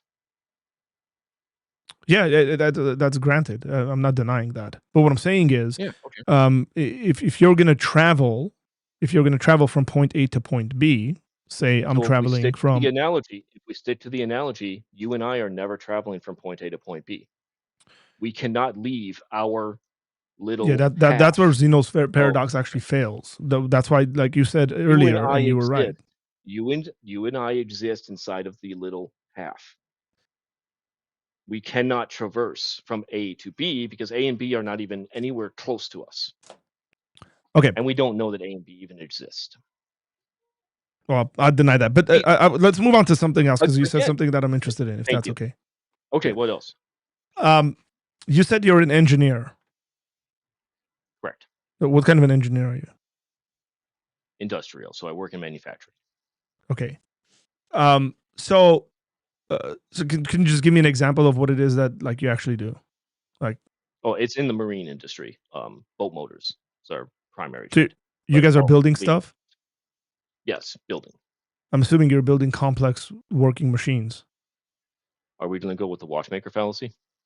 It's not a fallacy, but sure, that's fine. But it Um, is a uh, fallacy. okay, so if I were to posit certain things like um, Sure.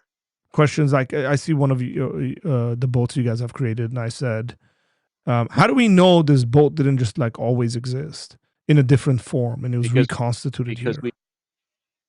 we can observe people building these things, because we can ask people about their work on these things, because we can pick up books that were written by people who have built these things and have taught others to build them.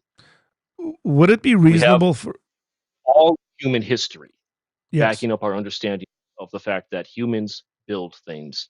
It's one of Eh, our traits. Amen.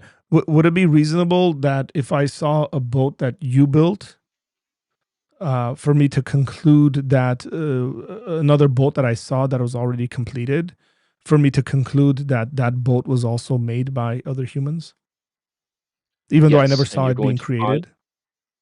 also correct, and you're going to try and make the comparison between what we do and what nature is around us. And I want to say those are two different things. Well, they're two different things in the sense that nature is not conscious, and They're humans two are. different things. They're, They're yeah, two they're different two things. different things. I'm not denying that they're two different things. They're two I would different like to things. shake the hand of I would like to shake the hand of someone who has built a tree. I can I shake the agree hand with of you. someone who's built a boat. I I agree can with shake the you. I can no, I can shake the hand of someone who's built a boat. I can have a conversation with the professor who's taught me how to build an engine. I can have Yeah. a beer with someone who's had a relative who has we know So how to Simon, grow Simon, what's more trees because we complex? have What's more complex, a tree or a boat?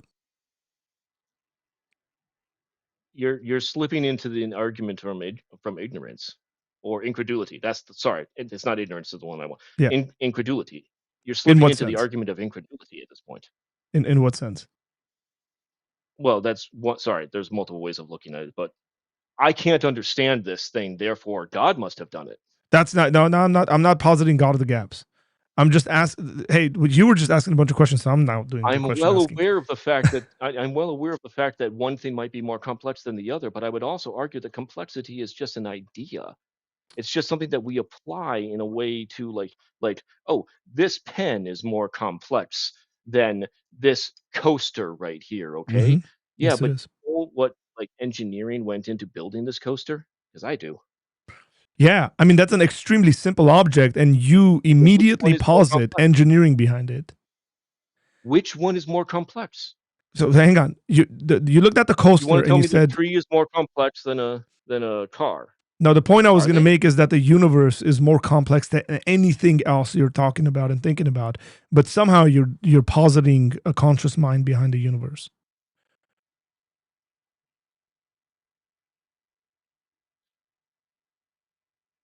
You picked up the coaster and you said, "Do you know how Mhm. much engineering went into the creation of this coaster?"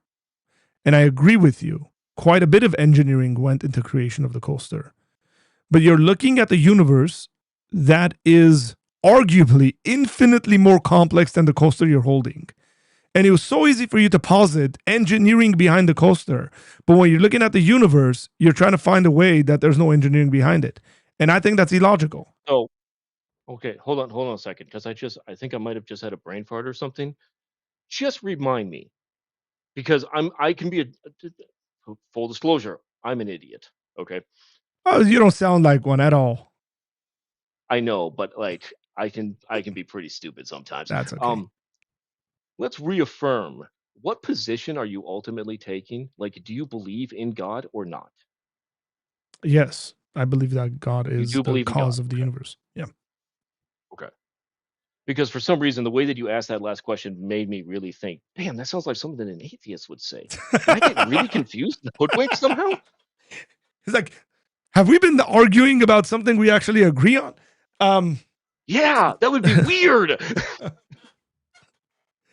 well, I mean, look. Granted, there have been points in my life where I have argued No, atheistic points, partly because I want to I think understand the best arguments the atheists have. no, I try to as well, and that's one of the reasons I really appreciate the call. Yeah, I think you might have misunderstood the reason that I pulled up the coaster and the pen. It's not because one of them is or is not more complex. My no, and it might make more sense in person, right? But the reason is because the coaster looks really simple. It's just a coaster. you're right. And the pen is complex because it's got all these moving parts and Yes. it's different shapes and everything like that. But my argument is that, well, no, complexity is not a clearly defined concept. So Okay. So very good point. when I hear a question like, what's more complex, the things that we make or the universe around us, my answer is, hey, you got to define complexity for me because I think I know Okay. what you're talking about and I'm Very inclined to good agree, point. but Look, I'm on board with you. Can you hold up the coaster again? Now, the coaster has some writing on it and stuff like that. Immediately, correct. based on the writing on that coaster, Yes. it's more complex than the pen.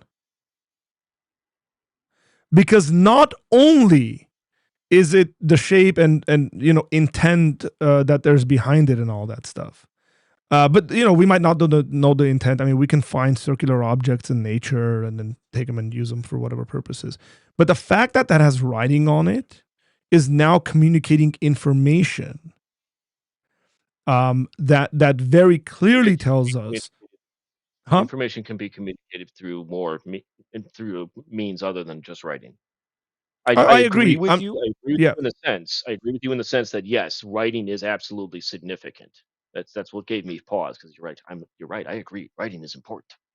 yeah. No, I agree with you. But what I'm saying is, like, it's written and But information could be. information can come no, information is different though. Information's not necessarily just what you get through the written word. I, Information exists everywhere around us. So I like, don't disagree with you, and that's my okay, point. I just wanted to make a distinction there. That's all. Yeah, I and just wanted that's to my make a point. distinction. Information exists all around us, and it's Yes, absolutely. particular information that results in the universe functioning with the high complexity that it has.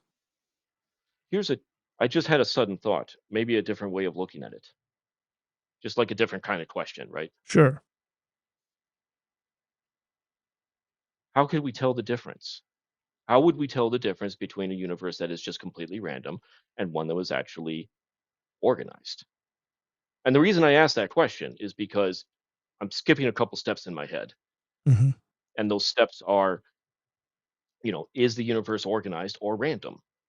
And if you make the argument that it's organized, I'm going to be like, yeah, but there's all kinds of random things that I can point to and be like, that's random, random, random over there. And if you make the opposite argument, I can point to the complexity and the structure and the fact that we exist and we're aware of our existence. Um, Yeah, it would depend You on call what you we're call talking that about created by God. specifically. I call that an accident of random chance. Yeah, I mean, it would But really so depend on what we're that's where talking I about. asked But the question. That's where yeah, I asked the question, though. How yeah, do you tell the difference between an organized universe or one that's been designed on purpose and one that's completely random? consistency, intention of the results that we're getting, are some of the How do things we that I can what think about.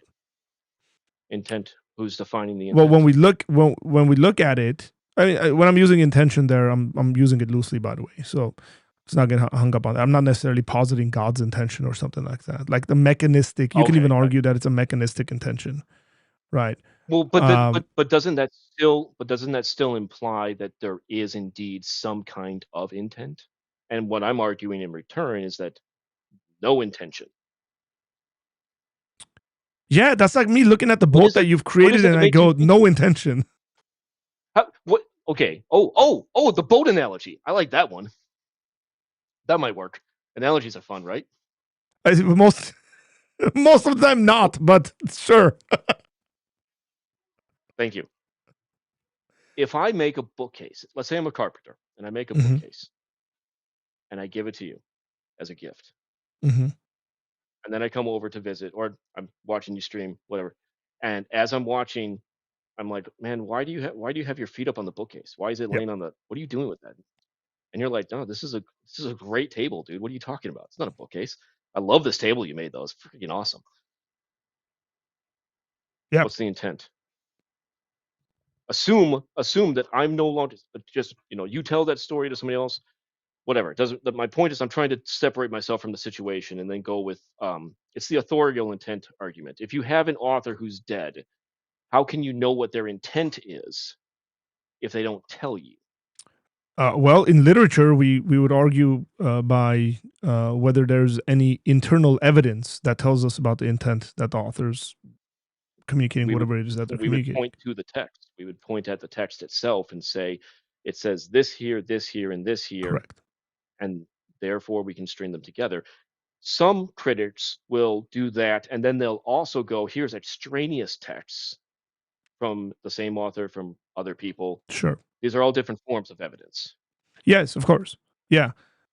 Now, Where's the whether evidence? I'm That's not what I'm sure looking whether for. that will like flow into our conversation about the But universe. if It might or might but not. if you talk about, like, if you look at the universe and say, well, there is an intent here. No, it's just people do what they do, things do what they do. The laws of the universe are what they are, and then stuff happens. Yeah, you're gonna run into some serious issues. Like if we were to take that and then we continue Okay, it into other areas, I think you're gonna okay, run into issues when it comes to epistemology and a pursuit of knowledge, which is what you're doing. okay, excellent. You're gonna run into issues when it comes to morality for sure. 100% you're gonna What's run the issues problem? when it comes to What's the morality. problem with epistemology? What's the problem with Um, epistemology that I have and that you don't? no, no, no. It's not that you have, then I don't. In regards to Oh, you're okay, saying sorry. things are just the way they are. Okay. When it comes to epistemology, there's a pursuit that human beings have and we value when it comes to pursuing knowledge. Yes, values exist Okay. because they exist inside our heads. Ideas are contained within the human mind. Correct. But it's not just this is just the way things are. Because if somebody's wrong about something, When we're talking about the question of whether or not there is a God, yeah, I think this is just the way things are is a perfectly acceptable response. yeah, but But sorry, why is it that what your I don't, interest I'm confused. Why is this a problem? it's a problem because when you're correcting individuals that are wrong, your response isn't things are the way they are. You actually think they should be corrected.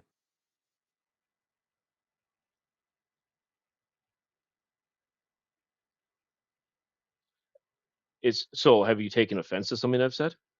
No, no, it's not about me. It's about anyone with I'm any sorry, kind of. that's just the impression I got Uh, off of that question. That's no, no, all. no. By the way, if I get offended, it's something's gone off the deep end really bad. Yeah, no, I no, for don't get sure, man. offended Yeah. often. I got thick skin for this stuff, bro. Um, and if you offended me, I would tell you, hey man, I'm offended. You just said, if you know.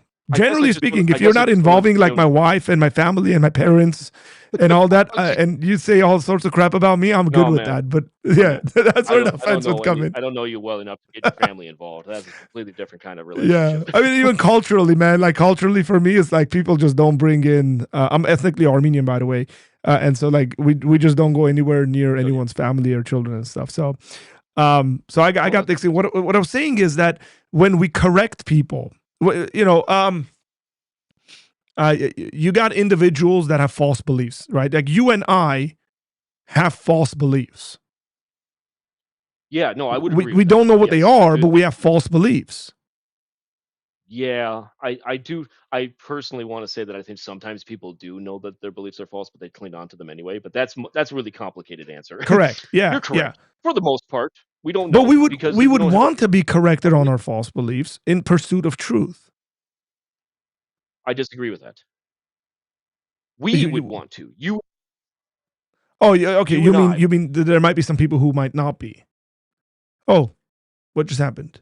Sorry, guys. He randomly dropped. We'll see if he calls back. Maybe his computer died or something.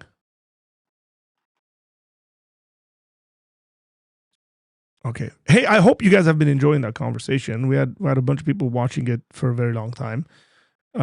I know you guys have making comments. Here's again, I haven't read every single comment that's come in. Um, but one of the things I will say is be very careful in your discussions with people not to mix up categories. Like I saw people mentioning evolution in the comments. We're not talking about evolution, guys. It doesn't matter, right? Like the conversation can go in multiple directions as you're having dialogue with people, and it's not always depending who you're talking to and what you're doing with it. It might not go the direction you want it to go in. It might go in a direction that the person in front of you is interested in. That's something they're more comfortable with and stuff like that. So you got to be able to guide those conversations in those ways. One of the reasons that individuals that I've seen, at least in my experience, have really crappy conversations with people is because they don't listen well. They're not listening to the individual that they're having a conversation with. Okay. And that matters a lot. Listening matters a lot. So let me see.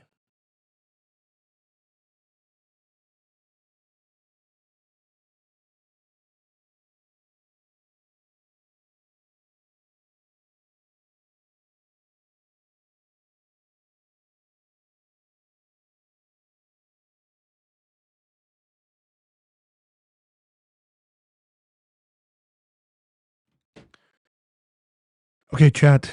Let me know your thoughts. By the way, guys, if you guys got thoughts about that conversation, what have you guys been thinking about it? How did you think it was going, or it went?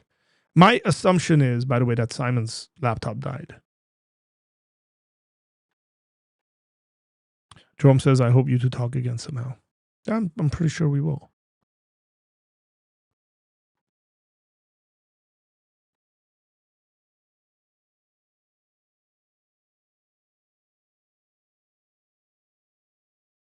Look, man, these are bumper sticker statements. Like honestly, like these are very unhelpful to the conversation that I was having with Simon. That's he's not saying that. He's positing other things. And I hope that you can hear what he's trying to posit at least, or ask questions about. Excellence says, also, I think deontologically, how can you account for the continued reliability, repeatable randomness of human brains having the same anatomy in almost every case? But do values just exist in our heads?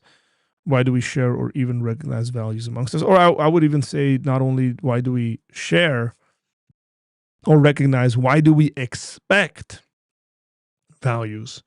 That's a really good one. Like, why are there expectations? Excellent says, Arthur, I saw you're streaming on Shorts. It's actually called Vertical. On IG as well. Yeah, that's the goal. Are you doing this via OBS or Restream? I'm doing it by Ecamm. Ecamm gives me the ability to stream onto various platforms. They just released this thing called simultaneous vertical streaming, and so it makes it really, really cool and easy to do that. So we're trying to get that out there as well. So we got multiple people watching on multiple. I mean, we got folks watching on vertical, as well as horizontal right now, and we got people on Instagram as well.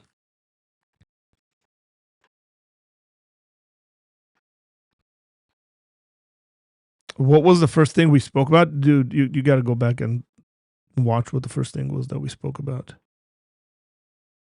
There was someone else that was interested in calling. I don't know if that person's still around, but if you are, you're more than welcome to call in. Big shout out for Ara the Great for the super chat. He says, Ara the Great, super chat train, let's go.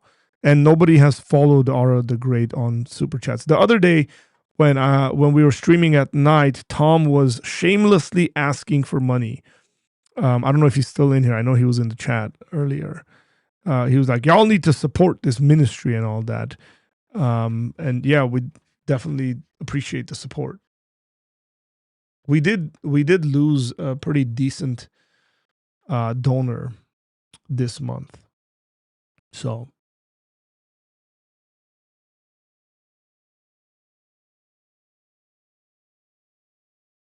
we'd appreciate that to be filled in.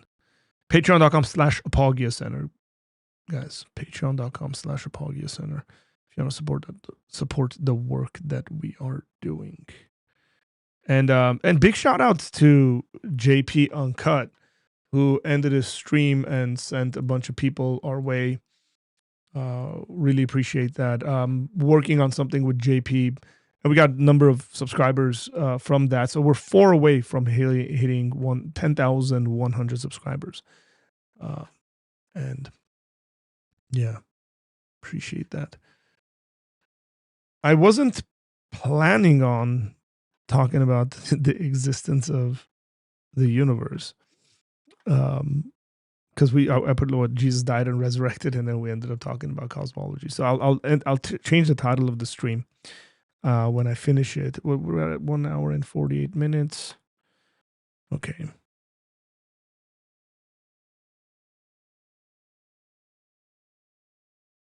Also, I kind of wish you two stuck to Paley a little more.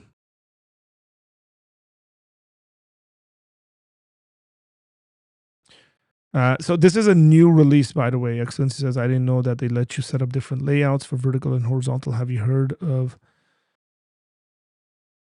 Item, by the way? I have not, but Ecamm just rebranded and just released this whole vertical, horizontal, simultaneous thing. As a matter of fact, when I generate a stream, it goes out to YouTube as 2 different streams. One just for vertical and one just for horizontal. And you actually get different numbers showing up, like the amount of people that watched you on vertical versus on horizontal, which is always extremely interesting to see, even in the replays and all that.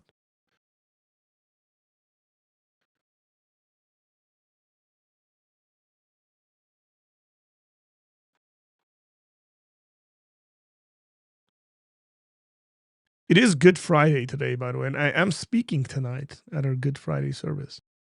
So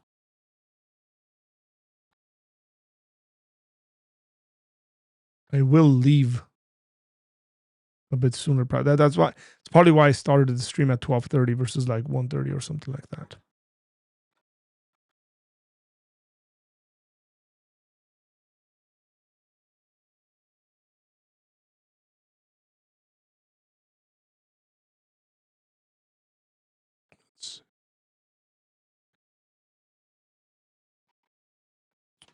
We good, guys? We good?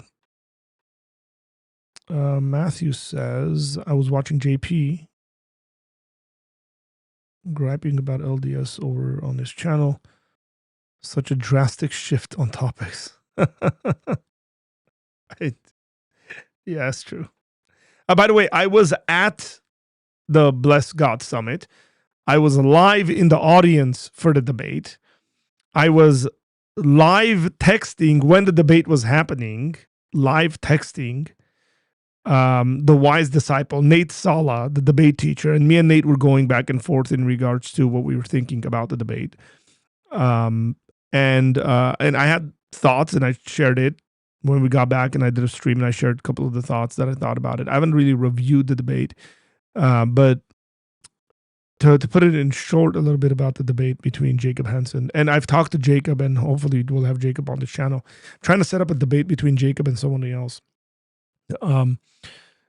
Is that I think Jacob's opening statement was his strongest portion. I do think Jacob showed up to debate a different subject than the actual debate subject. The debate subject was, does the Bible teach the Trinity? Jacob showed up to debate, does the Trinity like logically make sense in regards to, or philosophically make sense in regards to what the scripture says, but he didn't really go into scripture, and he should have. And Jacob's a great guy. I've had multiple conversations with him, and they've all been pretty joyous conversations. And I do think that the debate prompt should not be a question. So I was critical of that the debate prompt should not be, does the Bible teach the Trinity? The prompt should be, the Bible teaches the Trinity. And then you have God Logic takes the affirmative, the Bible teaches the Trinity. And then Jacob Henson takes the negative, and he says the Bible doesn't teach the Trinity. It teaches a tritheism, basically. And even the belief that can lead into polytheism, right? Matthew says, I'm LDS, and I think both lost the debate. I mean, that's not possible. Both can't lose the debate. I get what you're kind of trying to say there, but I do think Jacob had a really good opening, but sort of fell apart in the cross examination. And I gave it to Avery based on the cross examination that was going there. And I think Jacob was trying to argue for some other stuff that he brought in the hypostatic union, and he was trying to argue stuff that wasn't a part of the debate, as a matter of fact. What passage are you speaking on tonight? Will it be from the Passion, the Triumph, Resurrection, or otherwise? So I'm actually speaking some Genesis and the fulfillments of that. My entire focus is essentially going to be on the death, without giving my talk away like that. But my entire focus is going to be on the death. When I preach on Good Friday services, I, to the best of my abilities, try not to get into the resurrection stuff. I actually just leave people with the death. Like, I end it with Jesus died. And I want people to anticipate the resurrection on Sunday. Some of my friends, Arnold included, who's maybe in this chat, Tom's on Instagram, and he says, should I preach before you preach with analogies? No, please don't. Arnold says I preach half the gospel when I do that. Big shout out to Arnold. Gibson, how you doing, man? Thank you, Arthur, for your patience in these conversations. Very powerful to me right now. Hey, no problem, brother. It's, again, there's things that I've learned and matured in. I was not always like this. I was much younger, and for those who've known me for a while, I was younger. I'm 40 now, so if I look at my 20s, it's a blur, sort of, in weird ways.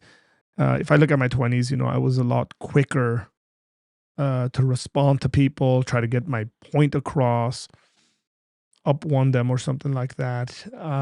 And I've grown and developed, become more patient, I guess, which is, hey, I pray for patience. I'm a Christian. Patience is one of the gifts, or one of the fruit of the Spirit, the Holy Spirit's presence in my life. And so I tried to do that well. And so thank you for the encouraging words. I'm glad that's good for you. The other thing I've realized is that I don't see folks actually doing that long form conversations with one another online. It's almost always just like and it's just like it tires me out, man.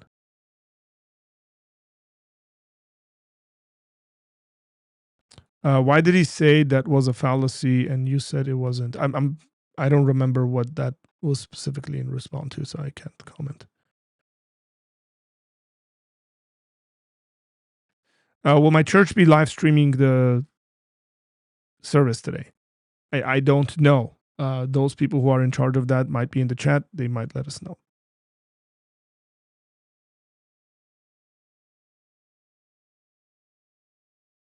I don't necessarily disagree with you, by the way. Here, terms need to be clearly defined. But it seems like behind closed doors, as they were getting for the debate, they did a lot of clarifying, man.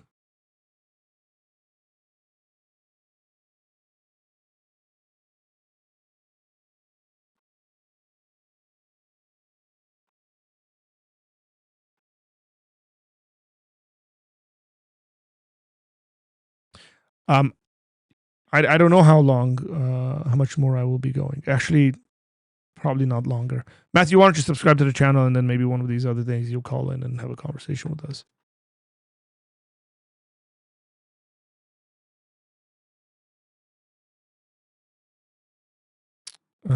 Arthur, if you didn't challenge my skepticism when I was still seeking truth, I would have never been a Christian today.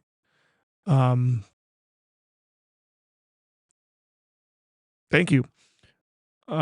Look, every conversation and every person is a bit different. That's all I'm trying to say there, guys. Really.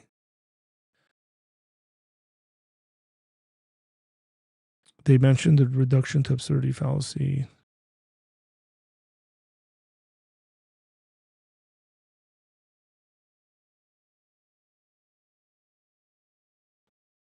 Yeah. Okay. I don't even know how to turn this off on Instagram.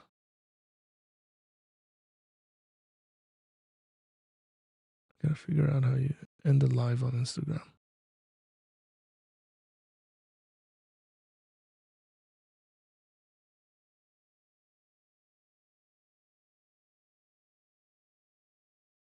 Oh, there's a comment on Instagram. How can you deal with struggling with criticism as a Christian? What? How do you deal with struggling with like you struggle with people criticizing you for being a Christian, or like criticizing your Christian beliefs? Qualify the question a little bit, please. Look, some of it is just like human maturity. Like, why do we struggle with criticism? Like, why?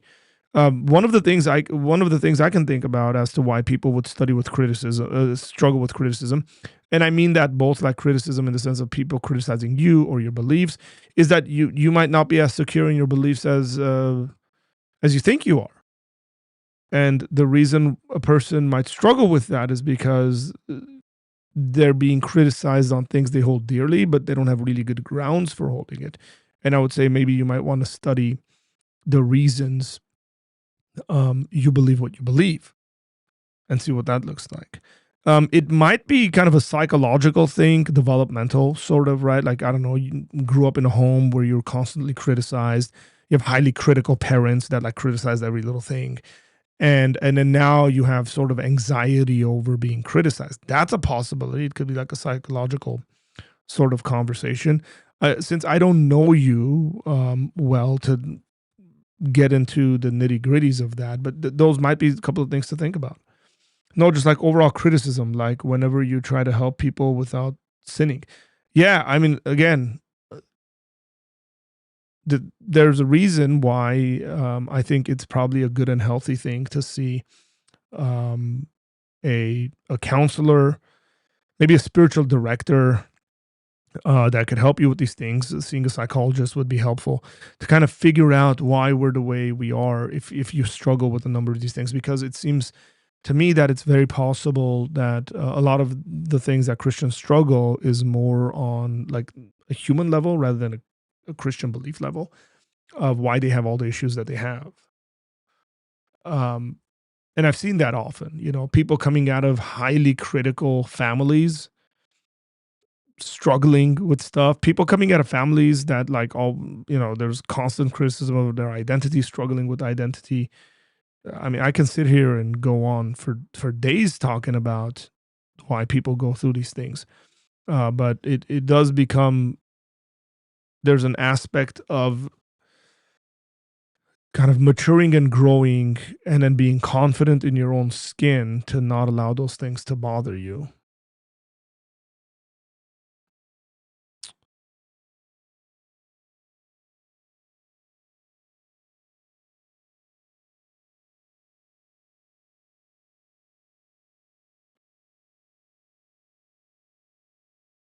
God bless you too, Matthew.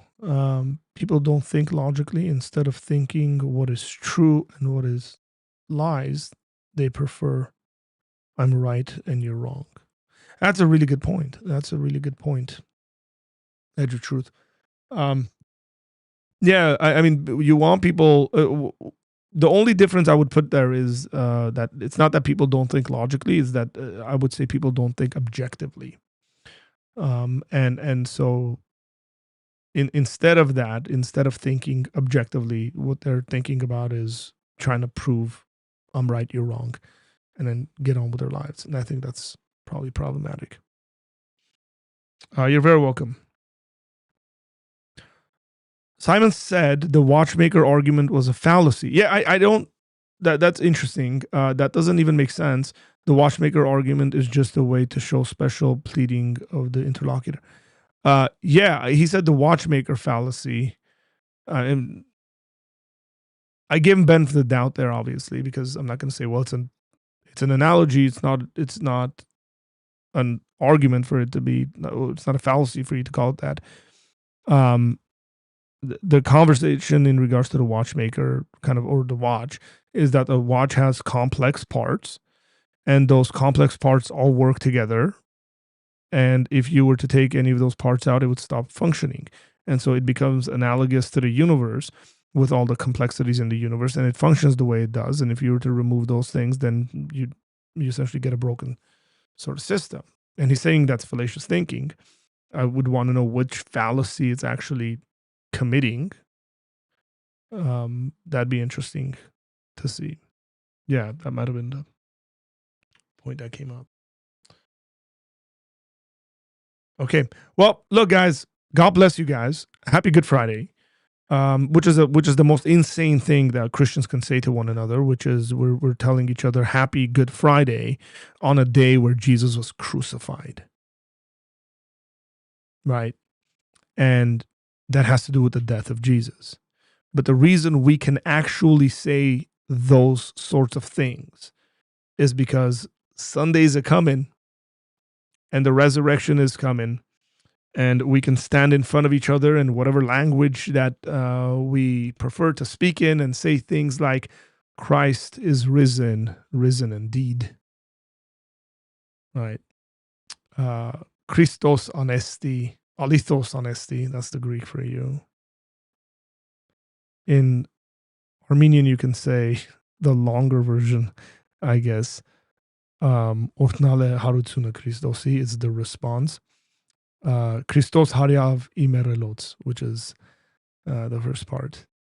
Armenian is always longer on everything. And, a couple of words in every other language, and then the Armenian is like, Christ is risen. Blessed be the resurrection of Christ, is the literal translation there. Now, that's as much as I know in regards to languages, but whatever language you speak in, the statement that we make that Christ is risen, risen indeed, points to an actual historical event that took place about 2,000 years ago when Christ conquered the grave. And then, as the author of the book of Hebrews can say, O death, where is your sting? you've been defeated. And it is within that the Christian can stand there and say that we are victorious over death. Death and Satan have no longer have dominion and power because they've been defeated. And that when the Christian dies with hope, not in the sense of, I hope this happens, but actual hope that our great enemy has been defeated. And we can live forevermore with our God. So with all that said, God bless you guys. Enjoy the weekend. If you're not going to go to a Good Friday service today, go to one. Find a Good Friday service in your area and go and be blessed. Reflect on this day. Sit there, meditate, think, process some information about it, and let your heart and your mind be conformed into the likeness of Christ. Take care, you guys. God bless you. And I will see you Monday.